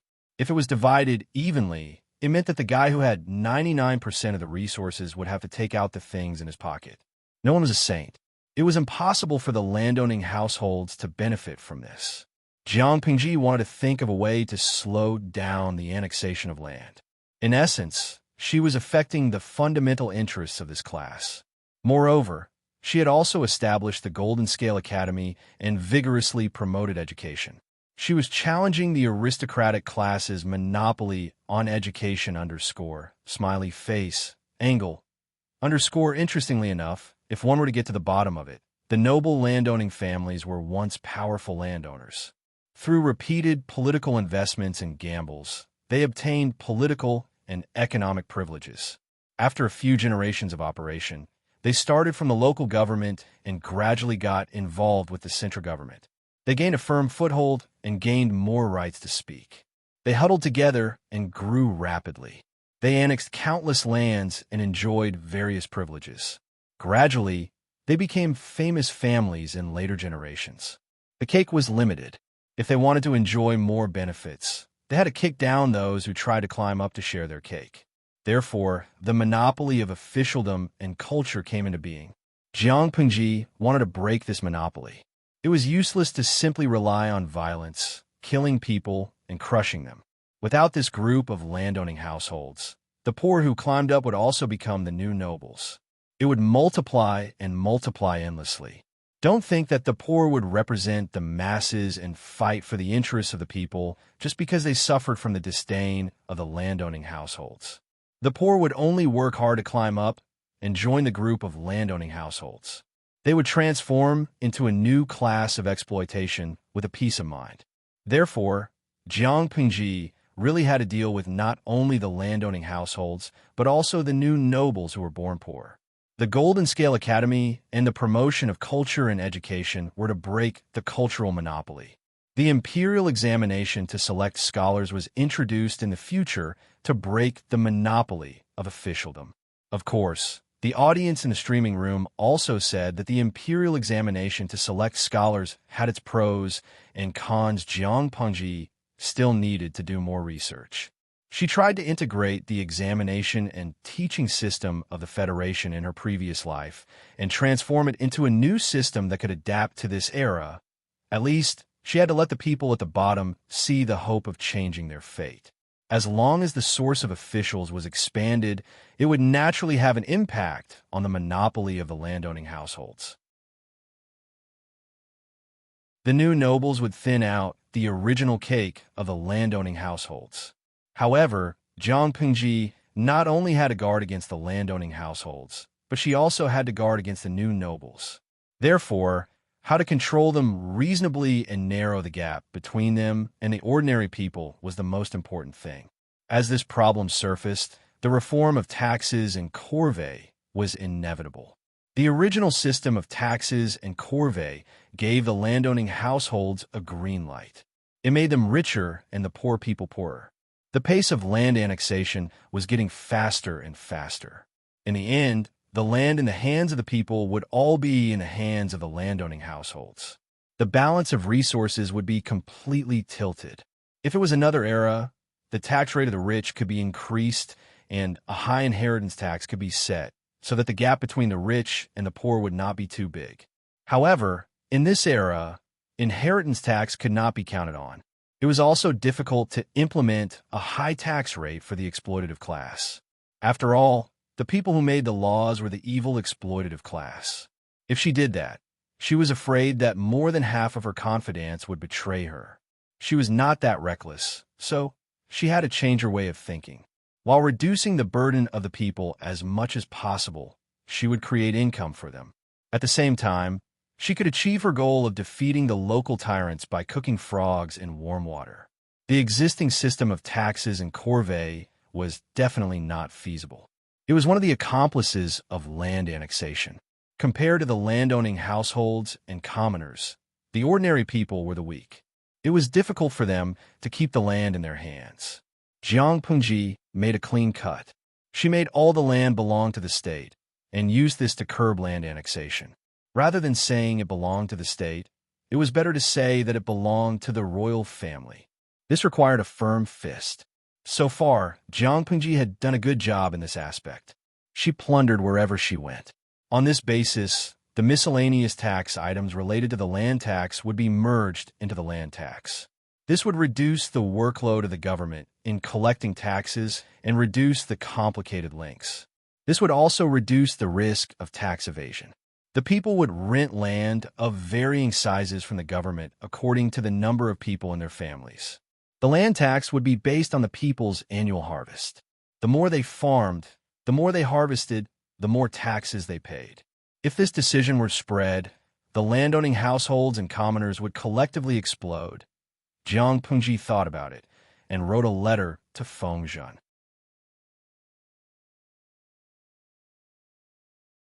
Chapter 1750. Jiang. It would take at least a month for Ji's secret letter to be sent to Wanzhou. By the time the letter arrived, it would be the first month of the new year.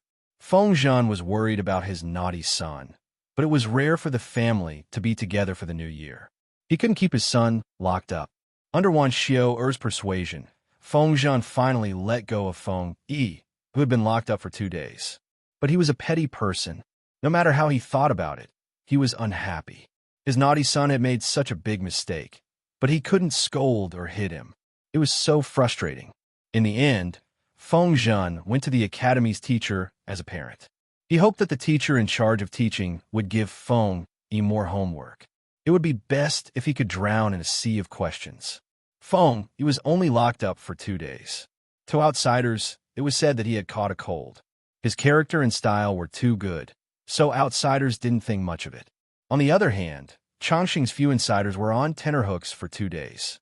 They saw with their own eyes that Feng Yi's mental state was normal and he was as elegant as usual. They heaved a sigh of relief. Little did they know that a major event that would affect their future was happening. Speaking of which, the students of the highest grade in Jilin Academy were mostly between 17 and 20 years old. They had been studying in Jilin Academy for a long time. The The students who had been studying for the longest time, such as Feng Yi's batch, had been studying for almost 12 years. The shortest ones had been studying for at least 10 years. There is no doubt that both the male and female students were the students that the Academy's teachers put the most effort into. The teaching materials they used were the freshest. The teachers would change the teaching materials according to their learning progress and absorption. Well, to put it bluntly, they were experimental guinea pigs. However, as a group of precious guinea pigs, the Academy's teaching resources would be given to them first. They deserved to be called painstaking efforts. At this point, many students didn't lack knowledge but experience. They could master the skills they had learned through personal experience. In terms of academics, many teachers felt that they had nothing to teach them. If these students continued to be locked up in Jinlin Academy, it wouldn't be good for them. Instead, it would be harming them. The time after turning 20 was the golden time to work hard. It couldn't be wasted. It was better to let the students graduate and leave the academy to explore the wider world. There was no end to learning. If the students still wanted to study miscellaneous books, they could borrow books from Jinlin Academy and take them home to slowly study. The elders of Jinlin Academy, led by Master Yuan Jing, felt that they couldn't keep delaying the students, so they discussed this issue. In the end, they gave G wrote a booklet. At the end of the day, Jinlin Academy was an official academy. Whether the students graduated or not was not decided by the big shots. So why would they need Jiang Lushi? G made the decision. In addition, after the first batch of students graduated, most of them came to her to apply for jobs. How could they hide this from Jiang? Big Boss G? Ginger? G also agreed, but she had her own ideas on how to select students to become officials. After so many years of planning, it's finally time to move forward with the selection of students. Wouldn't the majority of the landowning households explode with rage if they proposed to select talents through a systematic examination right off the bat? Now that he had proposed the concept of dividing up the subjects, these guys couldn't influence the results even if they wanted to. First Ginger, Ji Yunshu's wings were full of feathers, so the nobles who opposed her simply didn't have the ability to meet her head-on. Whoever dared to say no in front of her, she would make them cold sky break. In the year when Ji Yunshu established the library of Jinlin Academy, she used a similar examination method to select students. At first, the landowning household were very angry, but because they were small in scale, there weren't many people in each expedition, so their opposition was just loud thunder and small rain. Third, with the accumulation of these years, the grassroots and middle levels of the Jinlin Academy's expeditions had formed a certain scale, so their voices were no longer as soft as mosquitoes. Although they couldn't meet the landowning households head-on, they were still a force to be reckoned with. Ginger? If Ji Yunshu proposed to divide up the subjects, these people were the least qualified to oppose. Even if they didn't support her, they wouldn't jump out to make things difficult for her. Finally, Ginger? Ji Yunshu had been helping Jinlin Academy build a positive image all these years. The students of the academy had long become a unique scenery, and the people accepted them very well. In addition to the main headmaster of Jinlin Academy, Ginger, Ji Yunshu also used the method of private bidding to establish 22 branches in various provinces and counties. Because of good management, Ginger, while Ji Yunshu was friendly to the people, she also won over a small number of small landowning households and ordinary people. The influence of Jinlin Academy was incomparable. Now, the first batch of students was about to graduate, and their final destination would inevitably attract a lot of attention. In the eyes of outsiders, these students were Ginger. Ji Yunshu had poured years of painstaking effort into them, so she definitely wouldn't let the fertile water flow to the fields of outsiders. However, the fact was that Ginger, Ji Yunshu refuted all the suggestions of the military expeditions. People's talents are divided into different grades. Some people are geniuses but waste the food given by God, while some people are stupid but diligent. If all of them are expeditions and treated equally, then what's the point of their hard work? If they can get into Jinlin Academy and get into the highest grade, who will take the trouble to study in the future. Ginger? Ji Yinshu sternly refuted the guy who proposed this bad idea. He didn't care about the old friendship. Even if this famous scholar had contributed a lot to the construction and development of Jinlin Academy, she still had to refute him. She wanted all the students to know that it was not so easy to get into an official position, and only the winners could stand out. So, she took advantage of the situation and proposed the concept of dividing up the subjects. With the previous arrangements, this concept didn't encounter much opposition. Even if some people objected, they didn't dare to say anything. Dividing up the subjects was a big deal. Ginger? Ji Yinshu planned to preside over it personally. Firstly, it was a show of seriousness. Secondly, it was a deterrent. Thirdly, she could discuss the specific matters of dividing up the subjects with the leaders of Jinlin Academy. There couldn't be any accidents in the first imperial examination.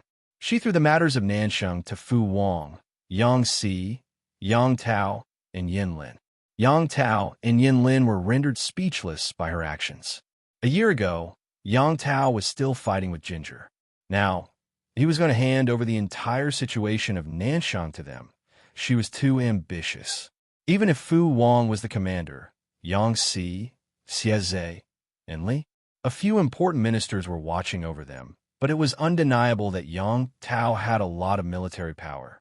If Yang Tao wanted to rebel Ginger, she would be in a terrible fix. When Yang Tao shared his thoughts with his little friend, Yin Lin's little friend seemed to roll his eyes at him. Zhengze, did you forget? Forget what? I forgot that both our wives and children were sent to Wanzhou. They had hostages in their hands. How could they be worried about Yang Tao's rebellion? Should Yang Tao be worried about Ginger? Would that bastard Ji kill the hostages? He was mentally tired. Wei Ci also expressed that he was mentally tired. He didn't want to be treated as a pendant by the Lord, who took him everywhere. If this continued, even a blind person would know that they had an affair. Ginger? Ji Yinshu said sternly, I'm not good at painting. Naturally, I have to take Zixiao with me. Looking at her sincere big eyes, she didn't take Wei Ci with her to have an affair. If that was the case, why would she take Lu Zheng with her? Yes, Lu Zheng and his adopted daughter, Kong Xintong, were once again the third wheel. Wei Ci hesitated. Could it be that he had been single for too long and his thoughts were impure, so he misunderstood his lord? My lord said that I'm good at painting. Is there something that you want me to do? Ginger? Ji Yinshu rubbed her hands with a smile and warmed Wei Ci's hands with her palm. The first batch of leeks in Jinlin Academy is ready. It's time to harvest them.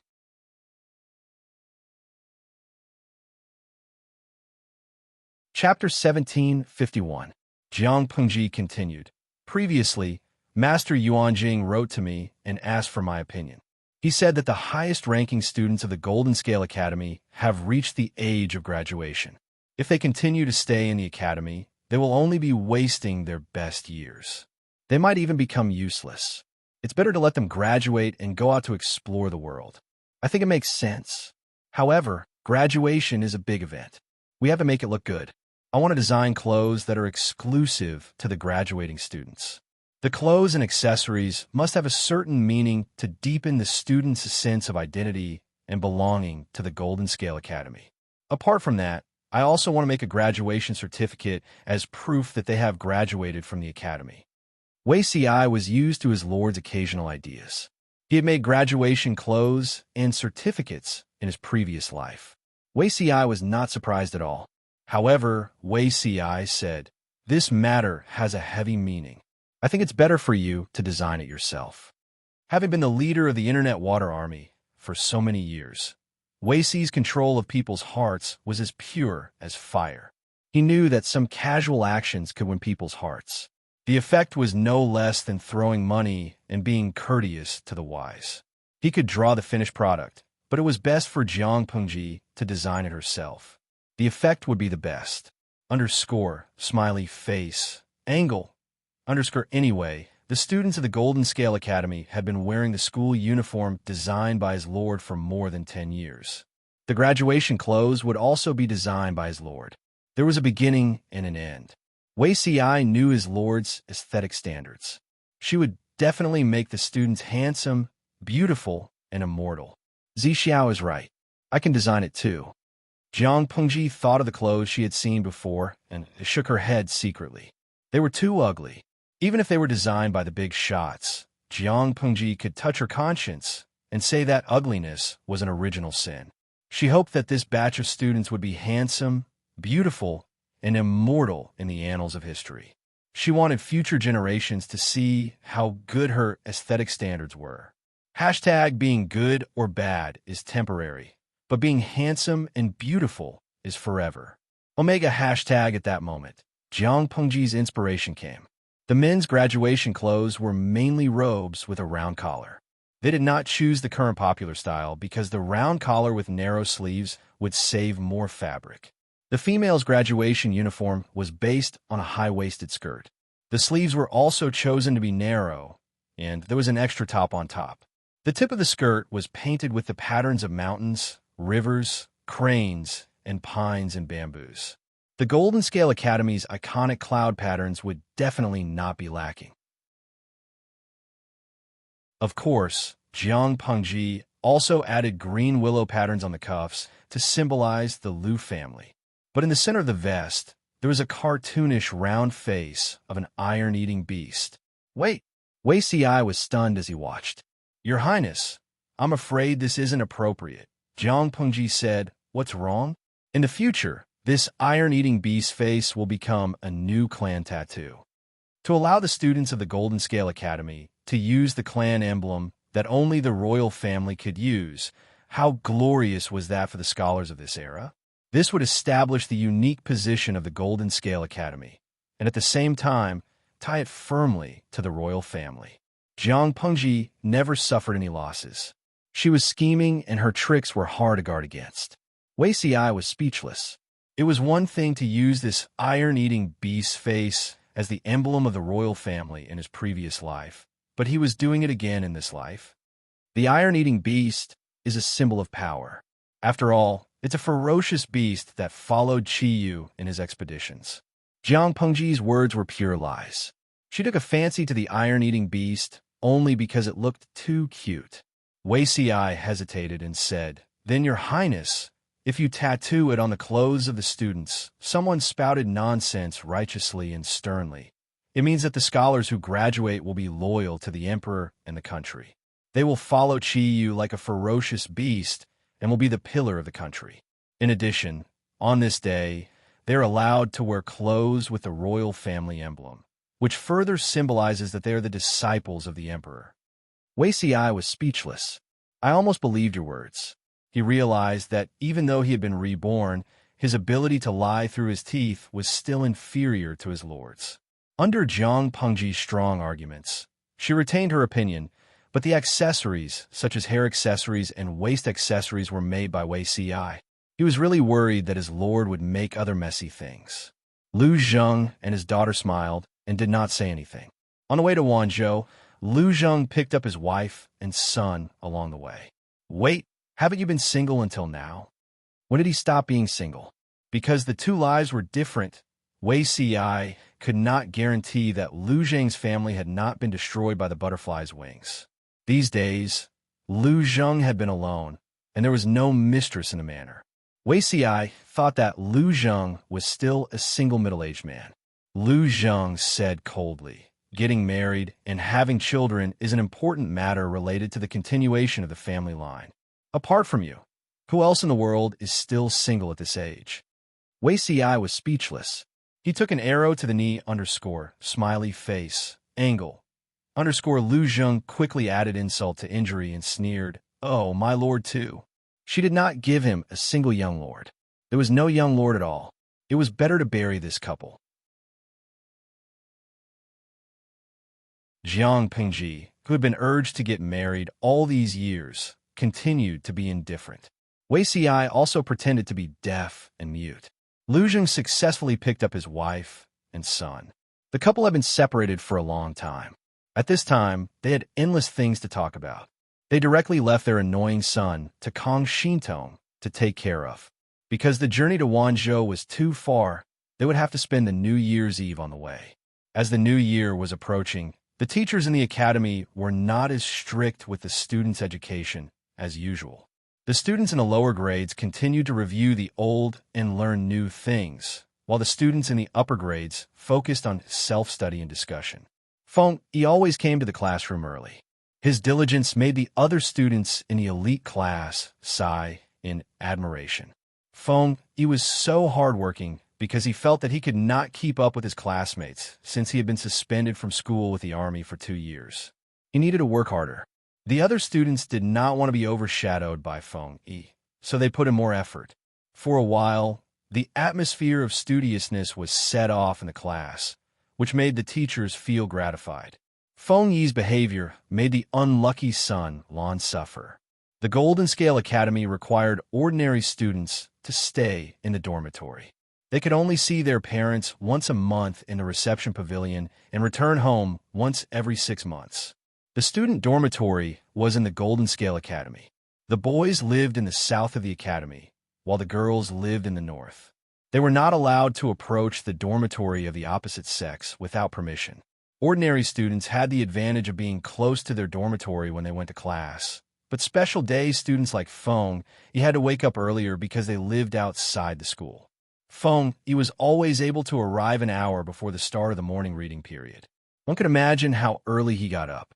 Sun Lan had also been suspended from school with the army. He would be compared to Feng Yi in all aspects. He could only laugh bitterly and risk his life to accompany Feng Yi. It's such a cold day. Can't you just laze in bed for a while? When Sun Lan arrived at the classroom, Feng Yi's table was lit by a candle. The area outside the candle was pitch black. The cold wind was blowing and whistling outside the window. Feng, he was not afraid of ghosts. Feng, he sat up straight. The morning is the best time of the day. He heard Sun Lan's footsteps approaching. Along with the rustling of clothes, he sat down on the mat beside him. It's too early.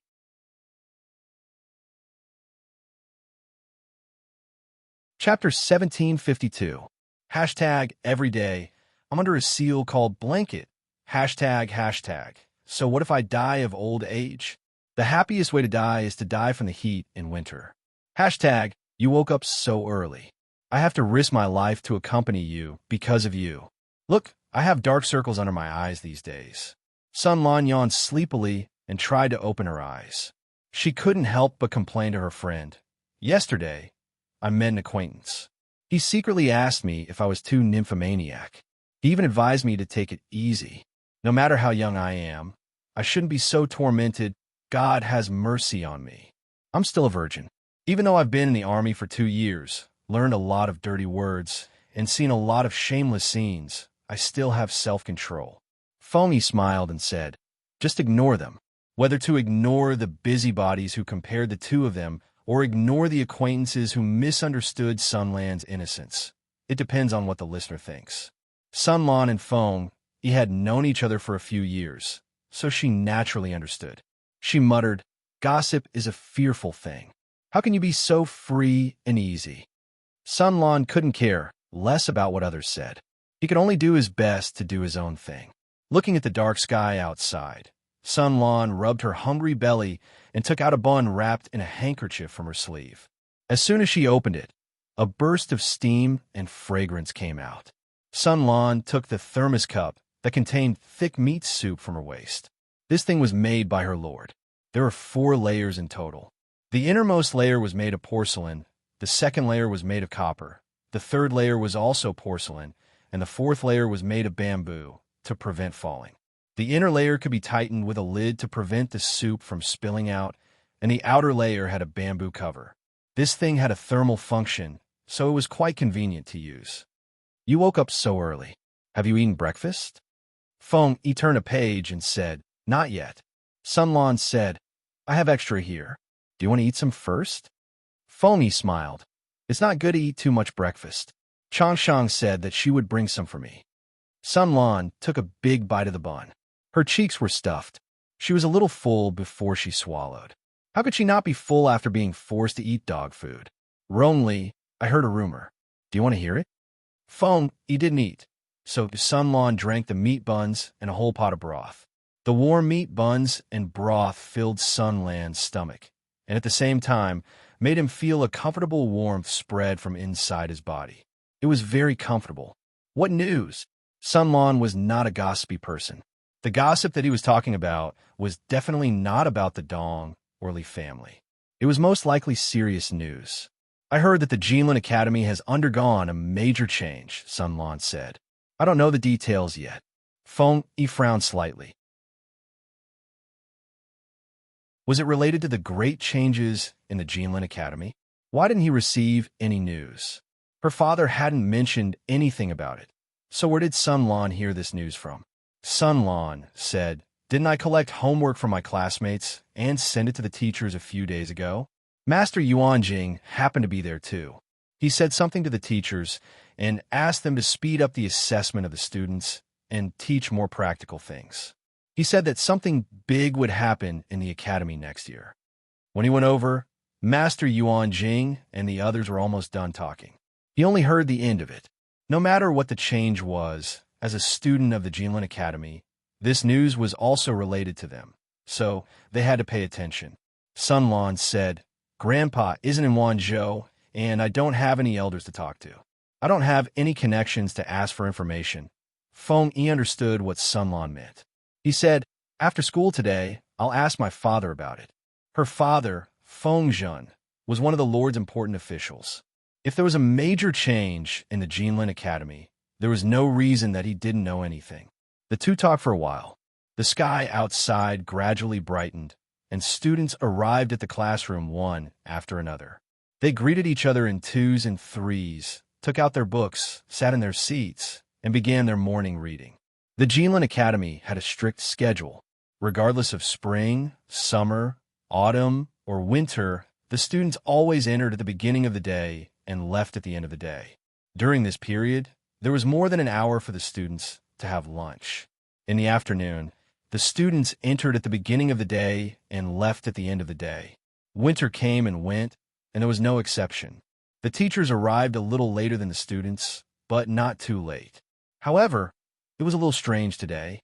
The morning reading was almost over, but the teacher on duty hadn't arrived yet. Gradually, a few students couldn't sit still. They wondered why the teacher was late and couldn't focus on their books. Could it be that Teacher Nie is sick? The teacher who was teaching them was Master Yuanjing's son-in-law. His surname was Nie, his name was Sun, and his courtesy name was Chengyan. He used to be Huang Song's strategist. After Huang Song was defeated, Nie Sun was captured and surrendered. However, he gave up on being an official and turned to education. All these years, he had been helping his father-in-law, Master Yuan Jing. After a few years, this extremely good-looking teacher, Nie Sun, had become the most handsome and popular teacher in the Jinlin Academy. In addition to Nie Sun, there was another popular teacher. That teacher was called Cheng Jing, and it was said that he was also Master Yuanjing's disciple. However, compared to Nie Sun's outstanding appearance and gentle temperament, Cheng Jing was quite strict and unapproachable. Under normal circumstances, no one dared to provoke Cheng Jing. If a student made a mistake in Cheng Jing's hands, they wouldn't be able to get away with it. Therefore, the senior students were more concerned about Nie Sun. If it was Cheng Jing's turn to be on duty and didn't come today, not only would the students be worried, but they would also secretly feel lucky. It can't be. Yesterday, I saw the teacher coming back from the girls' class. I greeted him on the way, and he seemed to be in good spirits. Being sick isn't something that accumulates over time. Maybe he didn't sleep well last night and caught a cold. The morning reading was almost over, and the students had the guts to gossip in low voices. While they were talking, the students sitting by the window saw a familiar figure and quickly gestured for the students who were talking to shut up. When Nie Sun came over, the students who were whispering were already sitting upright and still, holding the books they had copied by themselves and muttering. No one dared to ask why Nie Sun was late. Nie Sun explained himself first. He wasn't late. He just wanted the girls' class to inform them of something. Now, it was his turn to teach Class C. When Nie Sun spoke, everyone tacitly stopped the morning reading. More than 50 pairs of eyes looked at Nie Sun. Nie Sun's voice wasn't loud, but the students in the classroom could hear him clearly. In order for all the students to hear what the teacher said clearly, The students' seats were arranged in a circle, with a total of 3 circles inside and outside. The teacher was teaching at the podium in the middle. Only some special classes would change the arrangement. What I'm going to say next will affect your future. You all need to listen carefully. When Ye-sun said this, the expressions of many students changed. They were very nervous, but Ye-sun didn't give them any time to digest. He said directly, after careful discussion by Duke Lanting and a few great scholars of the Academy, they all agreed that the Academy can no longer teach you anything more. What?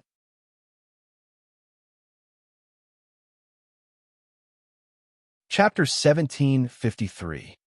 Among you, more than 90% of you are the first batch of students accepted when the Academy was established. You have been studying for 12 years. Life is but 100 years, and you have already spent more than 10% of it in the Academy. Ye-sun repeated what he had said several times. His eyes swept across the faces of the young people below, and his lips curled into a faint smile. In life, what we seek is nothing more than fame and fortune. You have studied hard for so many years, and it is finally time to show your ambition. Leave the Academy. There's a wider world. At this time, there was no concept of graduation. Even the aristocratic families couldn't provide more than 10 years of such high quality and systematic education for their children. Basically, they had to learn as long as they lived. But the Golden Scale Academy was established by Jiang in order to save teaching resources and reduce the teacher's burden. The senior students who had learned well should get lost. No, they should come out and work for her. Otherwise, what was the point of cultivating them for so many years? The senior students graduated from the Academy, and the first grade students took their place. In this way, the leeks could be harvested batch after batch, growing and multiplying endlessly.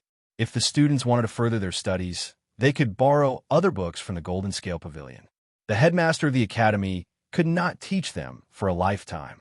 This news was like a bolt from the blue to most of the students. They were used to studying in the Academy and were not ready to leave.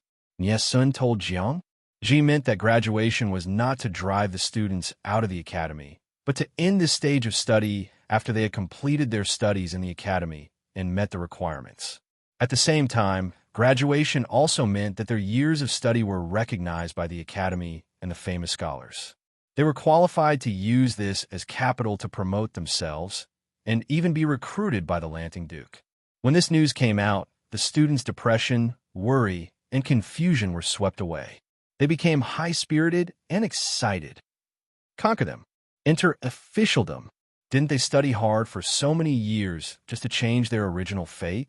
These students were the first batch of students in the Golden Scale Academy.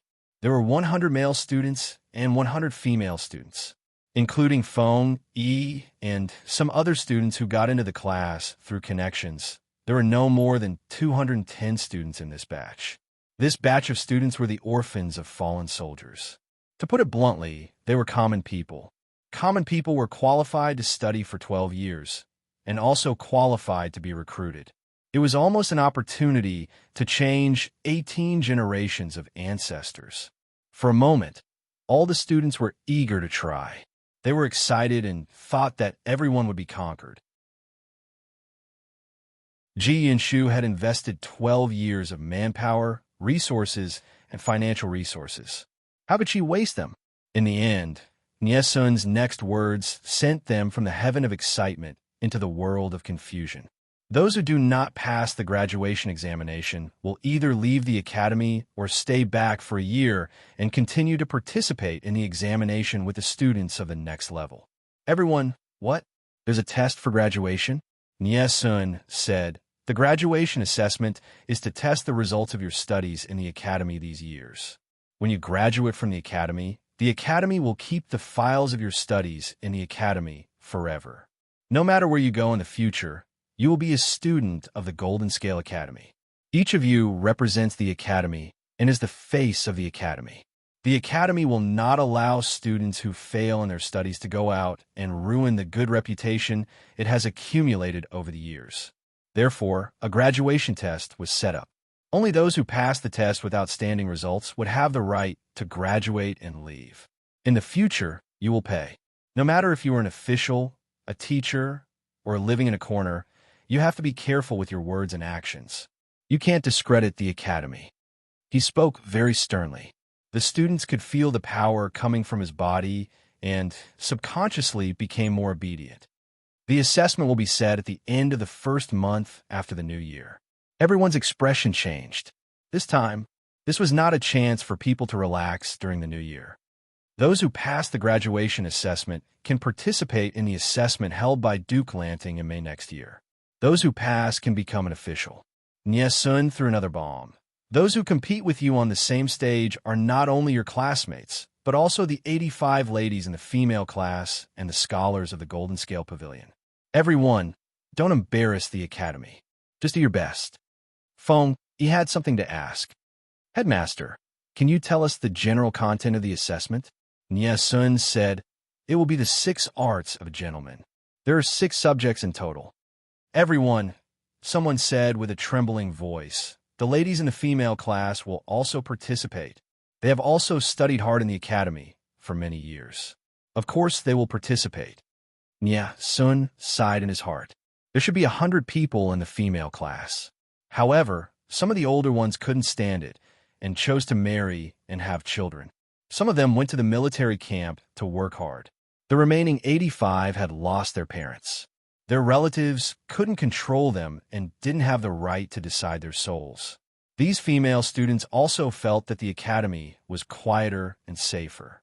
They didn't have the thought of marrying, so they stayed in the academy to continue their studies. When Nyesun said this, everyone wailed in their hearts. There was no other reason. The ladies in the female class were extremely skilled in martial arts. They didn't belong to the category of normal women. Competing with them on the same stage was too much of a bully. However, Headmaster Nyesun said that the assessment of the 6 arts of gentlemen was etiquette, music, archery, writing, calligraphy, and mathematics.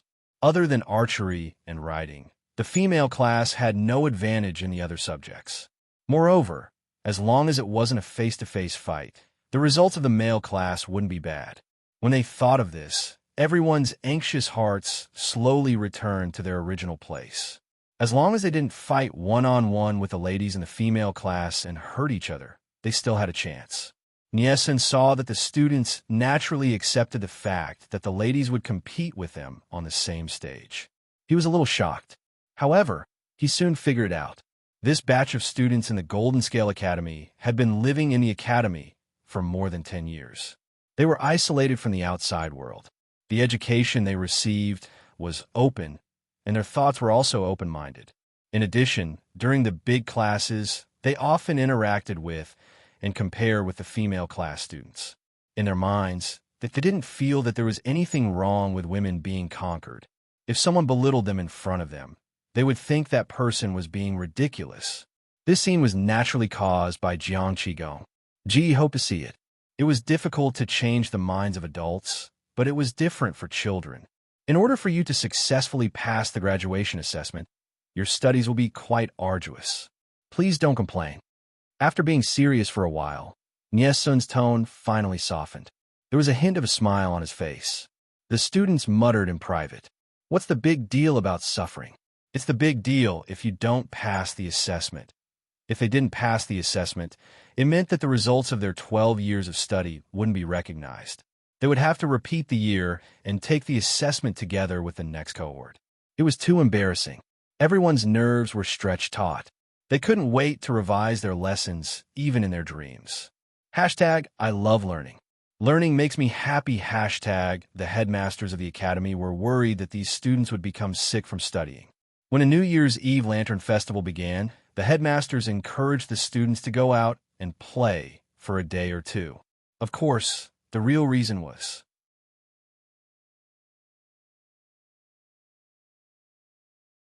Chapter 1754. To the people of Yangzhou, the New Year's Eve Lantern Festival was an event of great significance. Jiang, In the first 2 years after Ji took over Xianyang district, she organized a lantern festival in order to quickly restore the livelihood of the people and encourage them to have hope in life. In the following years, Xianyang district developed better and better. Hundreds of thousands of people came to live there, and the tradition of the lantern festival was preserved. Many smart merchants seized the opportunity and imitated Jika House to organize various promotional events. Not only did it arouse the people's desire to shop, but it also increased their sales. The merchants made a lot of money. When other merchants saw this, they were extremely envious. Soon after, they organized some kind of promotional event to benefit the people during the New Year's Eve Lantern Festival. This was somewhat similar to the Double 11 Chopping Festival in the Salted Fish Dimension. Every year before New Year's Eve, these events were held. Some diligent and thrifty people developed the habit of stocking up during the New Year's Eve Lantern Festival. Of course, there were many merchants who participated in the event. Some sold fake goods for personal gain, and some even cheated the common people into buying inferior goods at low prices. There were also those who maliciously used price wars to squeeze the living space of their own kind, thereby dominating the market share. Even Jiang, Ji's occupation in her previous life was not related to being a merchant. However, she had come into contact with many people and understood some of the little tricks of the business world. These little tricks were the leftover tricks of the ancestors in her era. However, in this ancient era where business development was still in its infancy, every idea could set off a considerable business storm. In other words, with the advanced business philosophy, even Jiang, Ji did not want to be a vassal and fight for the world. As a merchant, she might be able to create a considerable business empire. Therefore, while promoting business development, the Empress Dowager, Ji, made many rules to restrict merchants. Many of the regulations were inexplicable to the current merchants. However, over time, as Xianyang district flourished and its economy far exceeded that of ordinary states, some merchants who had been doing business for a long time figured out some clues. They increasingly felt that the Duke of Lanting was unfathomable. Taking one step at a time was not scary. What was scary was taking 10 steps at a time. They could not afford to offend such a big boss.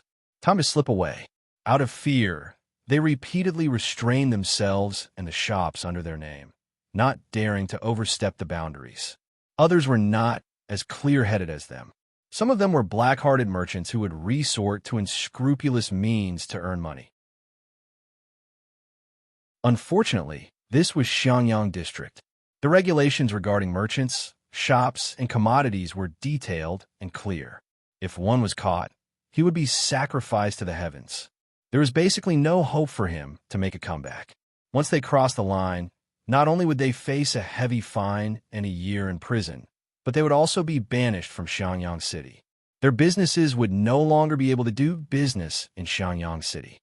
For merchants, it wasn't a big deal if they could use money to avert disaster.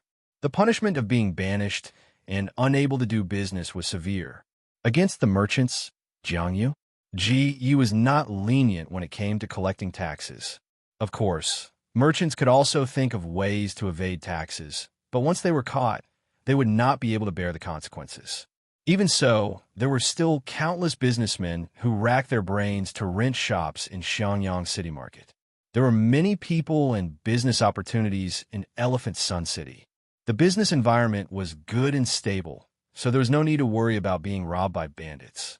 In the past few years, there had been chaos and chaos. The feudal lords and tyrants had imposed exorbitant taxes and levies, and there were even cases of coercion and robbery. As a result, some merchants had gone bankrupt and were unable to continue their business. Even if there were no feudal lords or tyrants, there were bandits and gangsters. Any shop that wanted to do business would have to pay a high protection fee. Not handing it over, then they would rush forward and loot all the shops. In comparison, Xianyang City was a paradise for the merchants. Every New Year's Eve Lantern Festival was their carnival. Some merchants from other places also wanted to come and join the fun. They booked temporary stalls 1 or 2 months in advance and brought their goods over to sell. They came in high spirits and returned in high spirits. While the merchants were happy, some of the scholars and minor landowning families were unhappy. Scholars, farmers, merchants were the bottom. The Lord of Lanting did not respect the scholars, but instead took care of the merchants. Was there something wrong with his brain? That was what he thought, but he didn't dare to say it out loud. After all, this was Jiang, Ji's old nest, her home field. The last person who dared to insult Jiang in public? Those who badmouthed Ji were beaten up by her brainless fans on the way home. The most annoying thing about this person was that after he was beaten, he didn't reflect on himself and instead went to report it to the authorities. In the end, the authorities asked about the whole story and generously gave out 7 days' worth of prison meals. For a large clan like the Feng clan, they were very smart and knew how to protect themselves. Why would they rush to make such a stupid statement? Not only did he not oppose Jiang. Instead, Ji found ways to express her goodwill and earn a lot of benefits from it. For example, the clan leader of the Feng clan. The current clan leader of the Feng clan was Feng Xiao, Feng Jin's eldest brother. He used Feng Jin's connections to cut the queue and rented a few of the best shops in the market. The business scope was very wide. At this time, Feng Jin realized that his clan also had a lot of business. Feng Xiao, he couldn't help but complain, "Do you think you grew up eating wind and drinking dew?" There were so many people in the main and side branches of the Feng clan. Even if the clan's resources were tilted to the main branch, the large number of side branches also had a lot of expenses. Their living expenses were not bad, but studying and learning to write were the ones that burned money. All of these needed money. Because of the unregulated business in this era, coupled with the influence of the chain of contempt, the landowning families had shops under their names, but most of them followed the rules. Most of their income still depended on the land. They spent a lot of effort to acquire land because there was money to be made in it. Under the constraints of the family tradition, the Feng clan didn't act so arrogantly, but they still had a lot of land under their name, many of which were accumulated by their ancestors. But what about their second brother in Jiang? Ji was bound to them, and the latter had been suppressing the landowning families. If it was in the past, they could probably kill them by gathering the power of the landowning families. Now, they were getting stronger, and the landowning families were being weakened. Feng? The eldest brother frowned and realized that things weren't so simple. He discussed with his father, Feng Run, in private. He didn't know what they said, but they sold a part of the land at a friendship price. This part of the land eventually went to Jiang. Ji's hands were full of fertile land. To return a plum with a peach, they relied on this favor. They also got a shop in a prime location in the market from Feng Jin at a low price. The Feng clan used to have some shops, but the profit was very low. It was not as much as the income from the land, let alone stable.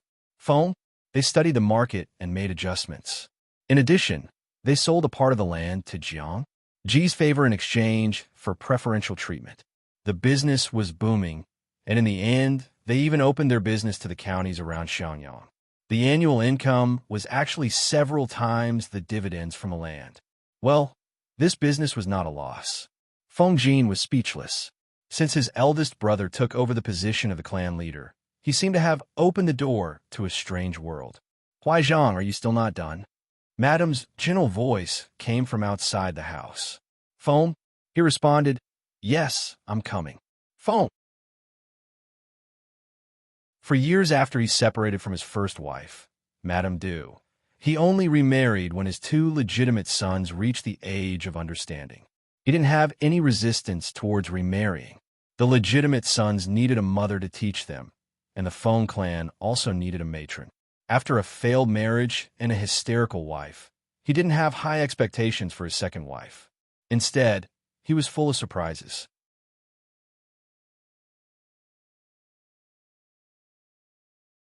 Chapter 1755. Why are you dressed so plainly today? Feng Gue came out and saw his wife's light makeup. He was not used to it. The culture in Elephant Sun City was very open. Women's makeup was bright and bright. In recent years, there have been great improvements in the dyeing of fabrics. Bright red and purple colors were no longer something that only wealthy families could afford. Walking on the street, The women's clothes were colorful. Among the shops under the Feng family, those that dealt with women and children were the most profitable. Feng Gui was not a pedantic person. Bright colors were the trend now. Naturally, he would not stop his wife from pursuing the trend. But ever since she married into the family, she had been cautious. Her jewelry, makeup, and clothes were all plain and old-fashioned. It was fine on a normal day, but it was bustling outside today. It was only right for her to dress up in a festive manner. Feng Gui sent his wife a lot of jewelry and makeup. Unfortunately, she only used them in her room and refused to see anyone. His wife smiled. It's not good to dress too brightly. I'm worried that people will gossip. Feng Gui replied, What's there to gossip about? His wife smiled and did not speak. Feng Gui frowned and remembered that he was married twice. So was his wife. Although Feng Gui was the leader of the Feng family, and the Feng family seemed to be in the right position in these troubled times, it was not a problem for them to maintain their former glory. However, he still had a pair of legitimate sons. Moreover, his wife did not die, but he had a peaceful divorce. His biological mother was still alive. With such conditions, even with the halo of his family background, he did not fare well in the marriage market of the aristocratic families. The aristocratic families disdained marrying their legitimate daughters. Even if Feng Gui was clean and had no concubines, and his personal conditions were not bad, his daughter would be the mother of his second child. In the future, when they had children, they would have 3 legitimate sons. If they did not inherit the family name, they would be at a disadvantage. Small families would like to have a piece of this pie, but the Feng matriarch had high standards. They could not match up to him. In the end, old Madame Feng's hair was about to turn white from worry. Just when Feng Gui said that he would continue to be single, he actually found a suitable candidate. This candidate was not bad either. His family background was noble.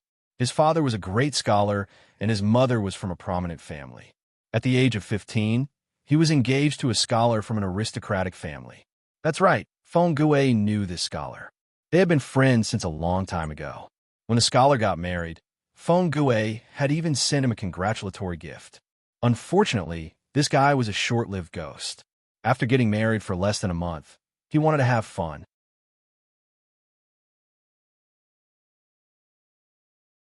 When he went out for a horse race, he was thrown off his horse and trampled to death. He left behind his beautiful but childless wife as a widow. At that time, the forced self-accomplishment classic for women was in vogue. She was forced to return to her parents' home because of rumors of her husband's curse. Feng Gui had even gone to the scholar's funeral to offer his condolences and lamented for a few days. He did not expect that after a few years, he would marry his wife. Underscore, smiley face, angle. Underscore, no matter what, Feng Gui really liked this madam, especially when he had his first wife as a comparison. What's there to be afraid of? Don't tell me they'll gossip in front of you. I'm afraid they don't know how to spell the word death, said Feng Gui. A few days ago, didn't your mansion purchase a new batch of winter clothes? I think that primrose color is not bad. I remember that you also made 2 new headwear. After all, she was the matriarch of the Feng family. Her wealth couldn't be summed up with the words having a mine at home. How could she dress as shabbily as a small family? The madam looked at Feng Gui helplessly. In the end, she couldn't argue with him. She went back and changed her clothes. She also changed her makeup. It had to be said that the fresh colors and bright makeup had a great visual impact. Just by standing there, she was eye-catching. While Feng Gui waited for his wife, he played mahjong with his 2 sons. He couldn't help but blame Lanting Gong, Jiang Pengji. She had too many playthings. Speaking of which, wasn't she fighting a war outside? How did she have the time to do these things? Perhaps Feng Gui's wife had been a widow for too long. She couldn't get used to such bright colors, especially when people were looking at her. However, when she saw that the women on the streets were dressed more brightly than her nervousness gradually dissipated. The New Year's Eve Lantern Festival was held in the largest markets and business districts in Xianyang District. Every year, red lanterns would be hung high in front of every house. The streetlights were bright, and people were weaving in and out. Other than the usual activities, such as guessing lantern riddles and drawing colorful lanterns, there are also a variety of new entertainment activities. For example, the official theatrical troupe would put on a stage to perform on that day. Basically, they were all popular and festive plays. One could watch them with a cheap ticket. Of course, the Lantern Festival also included eating and drinking. Under the leadership of Jiang Pengji, the unreliable feudal lord, Xiangyang district was very enthusiastic about the development of delicacies. Although there were some dark dishes, most of them were delicious. They were easy and quick to prepare and were very suitable for roadside stalls. How attractive would the New Year's Eve Lantern Festival be? Along the way, Feng Gui saw many familiar faces. These people were the ones who criticized Jiang Pengji the most. Yesterday, one of them even criticized Jiang Pengji for placing too much emphasis on merchants and putting the cart before the horse.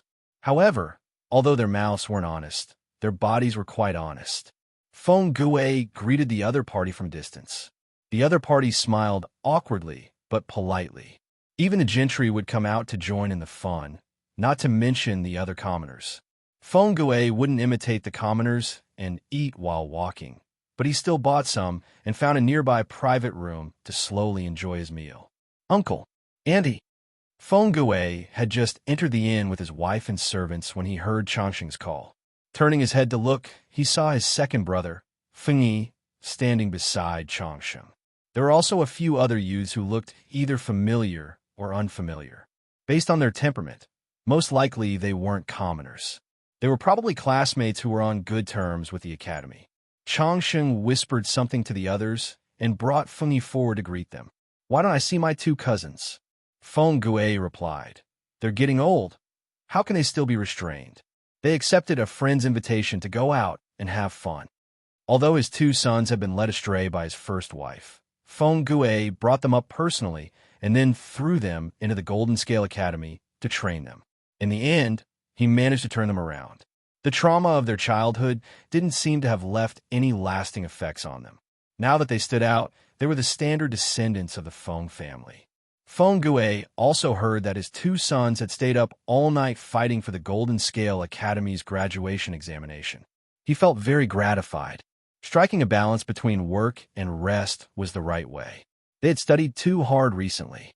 Taking advantage of the festival, they should go out and meet their friends and relax a little. Of course, the real reason wasn't known to outsiders. Feng Gui felt that his wife was still young. If he brought his sons out, he was afraid that others would misunderstand as a father bringing his son and daughter-in-law smiley face, angle, I heard from Brother Rongli that my two cousins have been very tired recently. Uncle should talk to them and tell them not to push themselves too hard. Feng Gui's two sons' talents could only be considered average. They were also the oldest in their cohort, so naturally they were under a lot of pressure.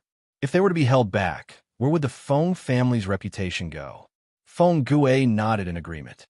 The Feng family had always been like this. When they were young, they held on tightly. When they grew up, they basically didn't care. Otherwise, there wouldn't be such a weirdo like Feng Ju. His own sons, he really should show more concern for them.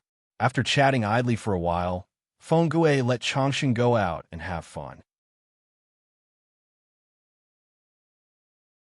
With an elder by her side, the youngsters wouldn't be able to enjoy themselves. Today was a suitable day to bump into acquaintances. Feng Gui had just started criticizing his third brother, Feng Ju. When he went upstairs, he saw him. Feng Ju and his second brother, Feng Jin, were staring at each other.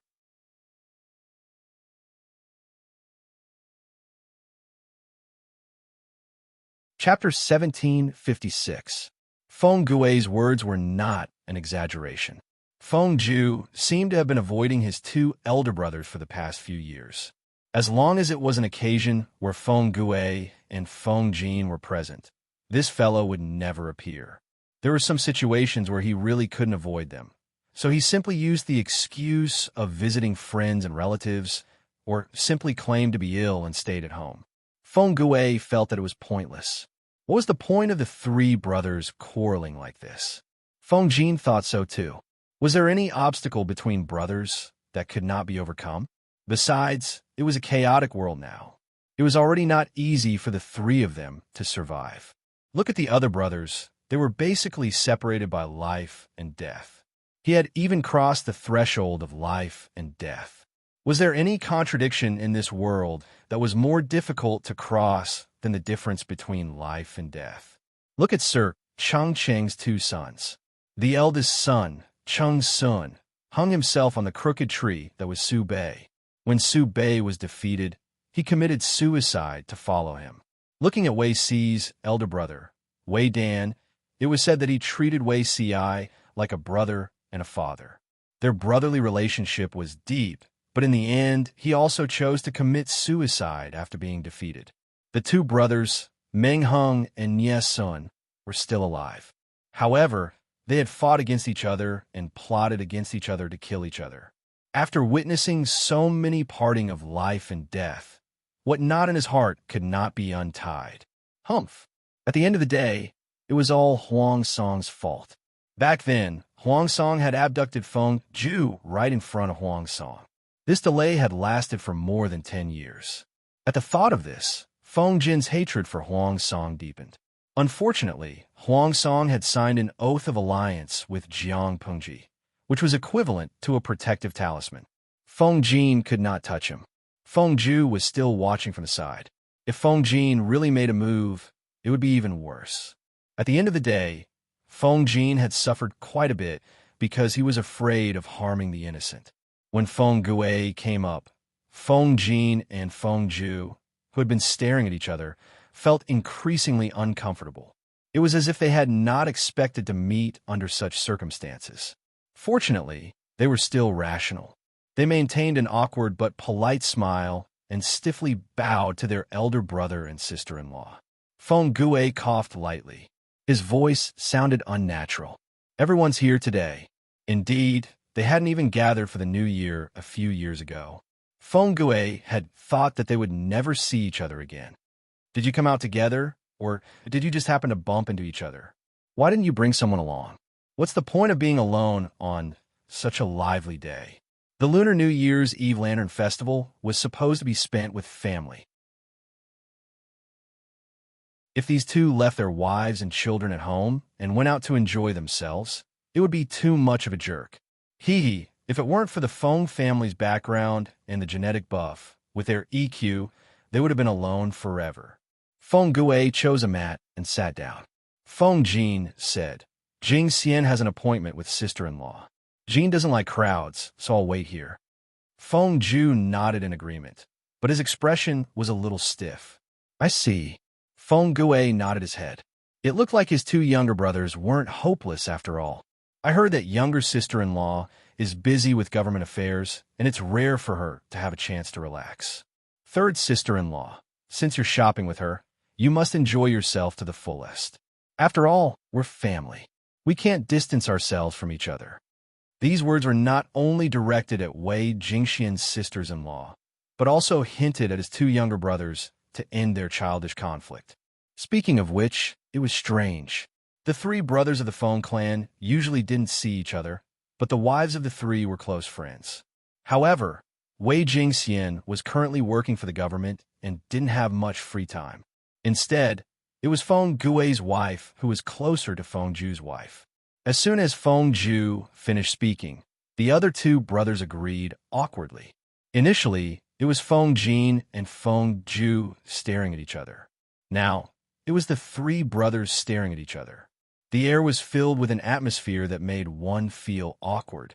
Feng Gui's wife had been able to maintain a warm smile at first, but under the pressure of the three brothers' awkward auras, she gradually lost her smile. Finally, Feng Gue put on the attitude of an older brother and asked about Feng Jin's recent work situation. No matter how awkward the topic was, it was better than the three of them staring at each other in silence. As the saying goes, an older brother is like a father. When Feng Gue was young, he took good care of his younger brother's studies. It was normal for him to be concerned about work when he grew up. Feng Jin's work was naturally smooth sailing. In the years that Jiang Pengji was at the front lines, he had lived a comfortable life. Without his lord, who would occasionally come up with all sorts of weird ideas to torture the people around her, he would secretly laugh in his bed at night. After speaking about Feng Jin, Feng Gue wanted to show some concern for his youngest brother. Feng Ju was the father of 2 children. Even if it was for the sake of his wife and children, he should reconsider his life. Admittedly, Feng Ju wouldn't starve to death even if he stayed at home. After all, he was still a direct descendant of the Feng family. As his eldest brother, Feng Gue would provide for his family. Even if Feng Gue was unwilling to provide for them, Feng Ju was also a rich man. His private treasury was very rich. It wouldn't be a problem for him to eat and drink until he died. However, Feng Ju was the father of 2 children. Did he really want to set such a decadent image and role model for his children? Feng Ju was still a dead pig that didn't fear boiling water. His eldest brother's words went in one ear and came out the other. He listened attentively and refused to repent. The more Feng Jin listened, the angrier he got. If not for his good manners, he really wanted to give his younger brother a beating and beat the water out of his brain. What kind of bewitching potion did that scoundrel Huang Song feed his younger brother? Huang Song couldn't even turn over a new leaf. Yet Feng Ju still wanted to hang himself from this crooked tree. But the reality was Feng Gue's side. There's no one else here today. Huaijia, why don't you tell me what you think? Why would you rather waste your time than pull yourself together? Feng Ju said, how can you know the happiness of a fish if you're not a fish? You're not me. How can you know what I'm planning? Feng Gue and Feng Jin stared at their younger brother with a death stare. Such a troublesome younger brother. They should just beat him to death. Feng Jin suppressed his anger. What kind of plans do you have now? Must you learn from Cheng Jing and become a teacher in the academy? Is it better to teach and educate people? Although Cheng Jing was also unwilling to become an official, he was unwilling to do so for himself and his fellow disciples from the same sect as Langia. He wasn't wasting his time teaching in the academy either. Every day, he was enriching himself with learning. On the other hand, what about Feng Ju? Feng Jin hoped that his younger brother would go and teach as well. But on second thought, his children would also be studying in the academy in the future. If they really let Feng Ju, this traitorous scammer, teach them, that would really be misleading their children. Feng Jin was a kind and honest person. He couldn't bring up such an unkind suggestion. In the face of his 2 older brothers' threat of, if you don't tell us the truth, we'll gang up on you and beat you up, Feng Ju finally compromised a little. His eyes darkened and he let out a sigh. One look, and it was obvious that this was the prelude to a long speech. There are some things that you don't know. It's not that I don't like Lu Shi, I'm just a little confused. What confused? Feng Jin wasn't going to listen to his youngest brother's nonsense. This fellow spent his days eating, drinking, and having fun. He followed Huang Song everywhere. Was there any place in the entire Xiangyang district that they hadn't wandered? Not to mention Xiangyang district, they had wandered the entire Wanzhou. Feng Jin had never seen such an impudent, defeated feudal lord. Confused? He thought that Feng Ju was feigning ignorance. I'm thinking, is this person Lu Shi or someone else? Feng Jin and Feng Gue were prepared to answer their younger brother's doubts. They didn't expect to hear this. That's it. That's it. Feng Ju spread his hands and said, that's it. That's it. Feng Jin was speechless.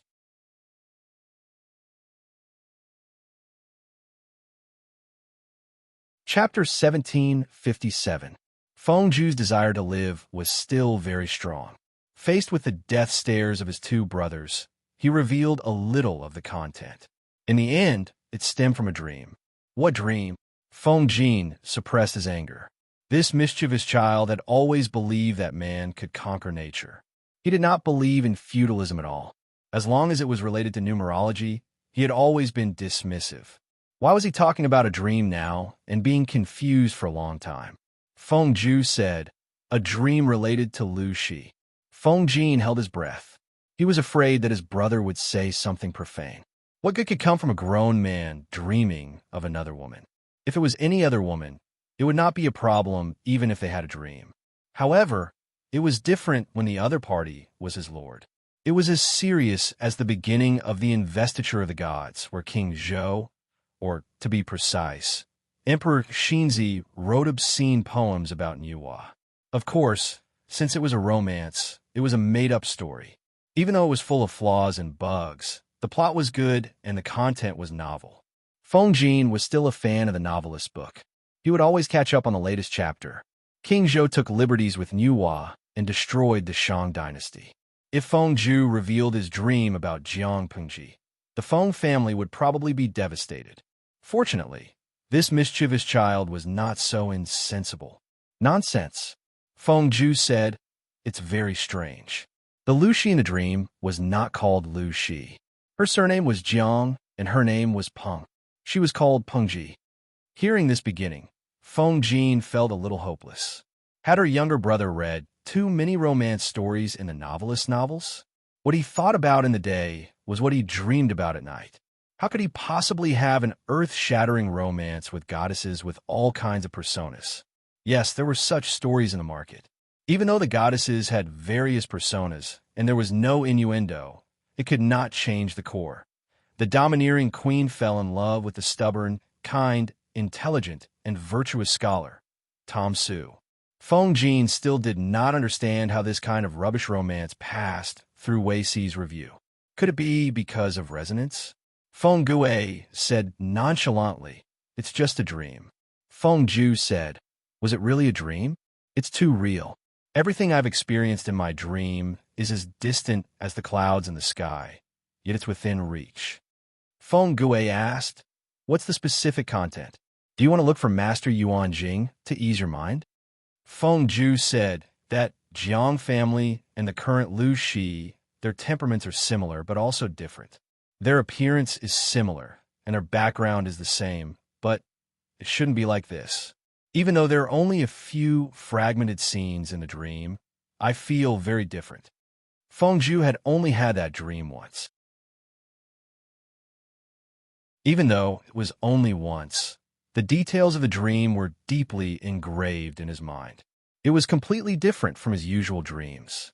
It was this uniqueness that caught Feng Zhu's attention. He was so bored that he began to analyze the difference between dreams and reality. The more he analyzed, the more confused he became, and the more confused he became, the deeper he sank into the mire.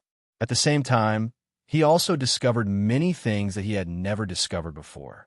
For a period of time, he almost couldn't tell the difference between reality and dream. Before sorting out these messy things, it was impossible for him to become an official, not for anything else, but because he couldn't get over the hurdle in his heart. Even if he did, he didn't know if he had the courage to become an official. In his dream, he met Madame Jiang. In a fit of pique, he ran away from home and encountered a predicament. He entered a bandit's lair and met the bandit leader, Madame Jiang.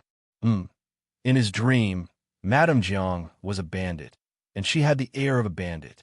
She often killed people with a sneer. In order to save his life, Feng Zhu could only change his name to Feng San and become her incompetent advisor for a few months smiley face, angle, in the dream. He was quite rational at first. Later, he didn't know what was wrong with him. After drinking a few bottles of wine, he heard that the other party was going to do something big and overturn the universe. His blood surged, and he shouted that he would use force to cut off the focus of this chaotic world. To sum it up, the two of them drank for a whole night and roared at the moon like crazy people. No, that was crazy. From the perspective of a third party, Feng Zhu clearly saw the hidden shrewdness in Madame Jiang's eyes after he changed his name to Feng San in the dream. Wake up, this guy knew Feng Zhu's identity from the beginning and deliberately dragged him into a trap. Because the dream was seriously fragmented, Feng Zhu could only sort out a general direction. They became close friends by chance, but they were destined to go astray. When he saw Madame Jiang wearing the fur coat that represented the emperor and wearing the 12 crowns on her head to ascend to the throne, Feng Zhu could also feel the excitement and joy in his heart. It was as if all the depression that had been squeezed in his chest had been released, and his heart was surging. However, this was not a fairy tale. It was impossible for it to stop abruptly at the most beautiful moment. As Madame Jiang ascended to the throne and took control of the world, the two of them, who used to talk about everything, still had a disagreement. The source of the disagreement was the Feng family, or rather, the topic of scholars and commoners. Looking at himself in the dream, Feng Zhu was a little stunned. It turned out that he also had such a side to him.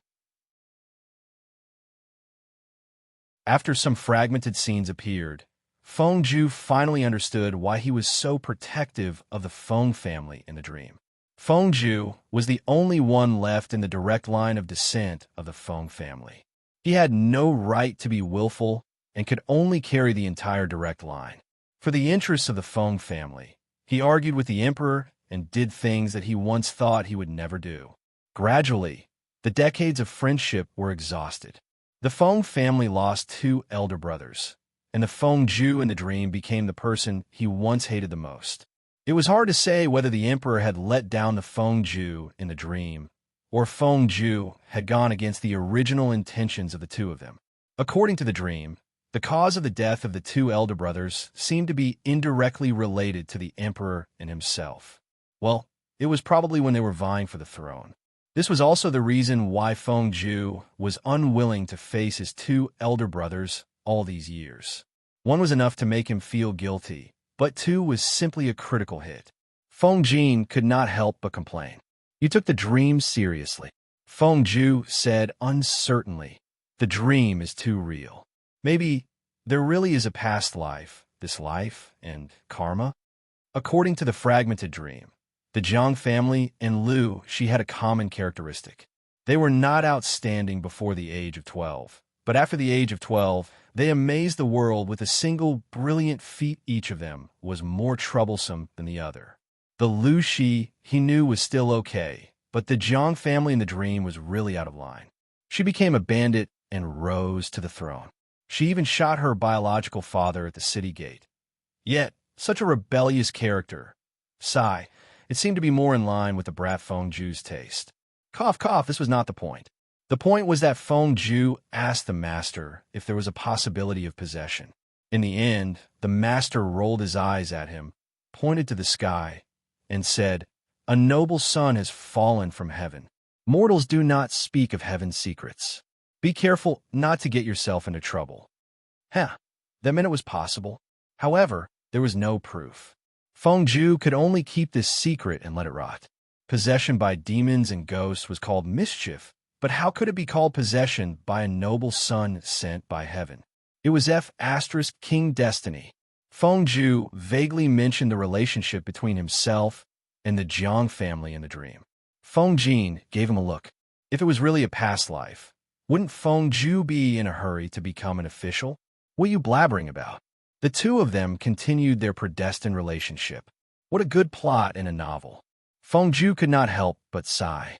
Lu Shi is not the Jiang family. The Feng Zhu in the dream was the first white moon of the Jiang family. They were fair-weather friends. The Lu Shi in reality? This woman was too sentimental.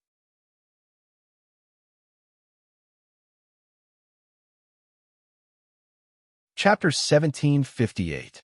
What do you mean by Lu Shi is not part of the Jiang family? Feng Gue had the illusion that he was going bald from worry.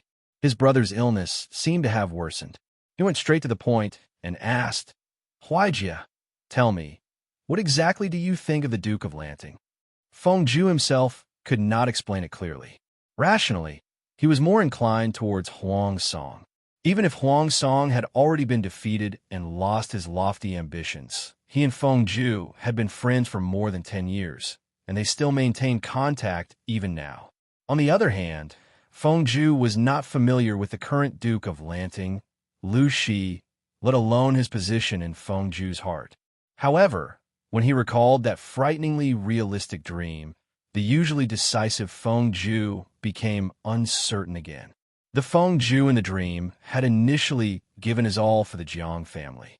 That dedication was even greater than what he felt for the current Huang Song. A ridiculous dream could actually have such a huge impact on Feng Zhu. The Duke of Lanting is naturally good. If he ascends to the throne in the future, he will definitely create an unprecedented prosperous dynasty. As Feng Zhu said this, fragmented scenes from the dream surfaced in his mind. The dynasty under the rule of the Jiang family was indeed very prosperous. The current Duke of Lanting, Liu Shi, would naturally be able to achieve that. However, there are some things that I can't explain clearly. Isn't it not bad now? When Feng Gui heard this, he really wanted to open a hole in his brother's head and open it up to see what kind of trash was inside. What did he mean by, isn't it bad now? What the hell, how is it not bad? Did he mean that he would stay at home all day and live off his parents and family? The Feng family had used a lot of resources to nurture him. They didn't expect him to be extremely powerful, but he couldn't just stay at home and live off his parents, right? Oh, old Master Feng Run had even retired. Currently, Feng Ju was living off his eldest brother, Feng Gui.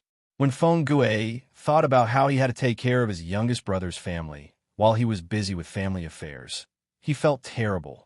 It would be very embarrassing if word got out.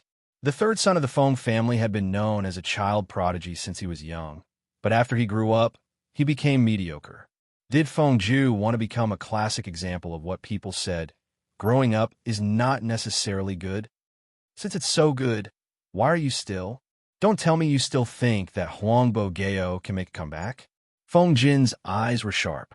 It was as if Feng Ju dared to nod, he would chop Huang Song with a knife and let his corpse lie on the street. As an introverted brother complex, Feng Jin had never liked Huang Song back then. Even if Huang Song tried to please him, he would not budge. Now, he hated Huang Song even more. Feng Ju was shocked and hurriedly said, "Elder brother, what are you talking about? If these words reach the ears of the Duke of Lanting, Bo-geo will be in trouble." Huang Song had already given up. If Jiang Pengji became suspicious because of Feng Jin's words, that would be a tragedy. Feng Jin frowned and looked at his youngest brother with a pained expression. "You are a beautiful woman, yet you follow a thief." Huang Song was a scumbag, okay? Feng Ju did not know that his second brother was imagining so many things, so he had no choice but to lie. Now is not the time. Look, this excuse is exactly the same as the one Cheng Jing used back then. Feng Jin asked, "When is the time?" Feng Ju was quick-witted and immediately thought of a way to cover up the lie. With a solemn expression, he said, "I was unwilling to become an official in the past because of my old friendship with Bo-geo. Moreover, I did not have much contact with the Duke of Lanting, so I planned to wait and see. Now I am still unwilling because I am worried about something." Both of his brothers had brother complex filters. They did not see that Feng Ju was prevaricating. Instead, they asked him with a serious face, "What are you worried about?" Feng Ju said, "You are highly regarded by the Duke of Lanting, and you have a youthful friendship." Feng Jin interrupted him.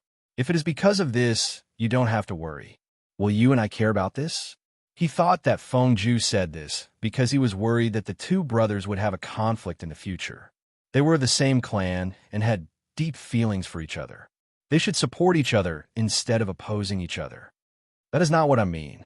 I am saying that you are highly regarded by the Duke of Lanting. If he wants to recommend me to become an official, he can do it at any time. There is no hurry.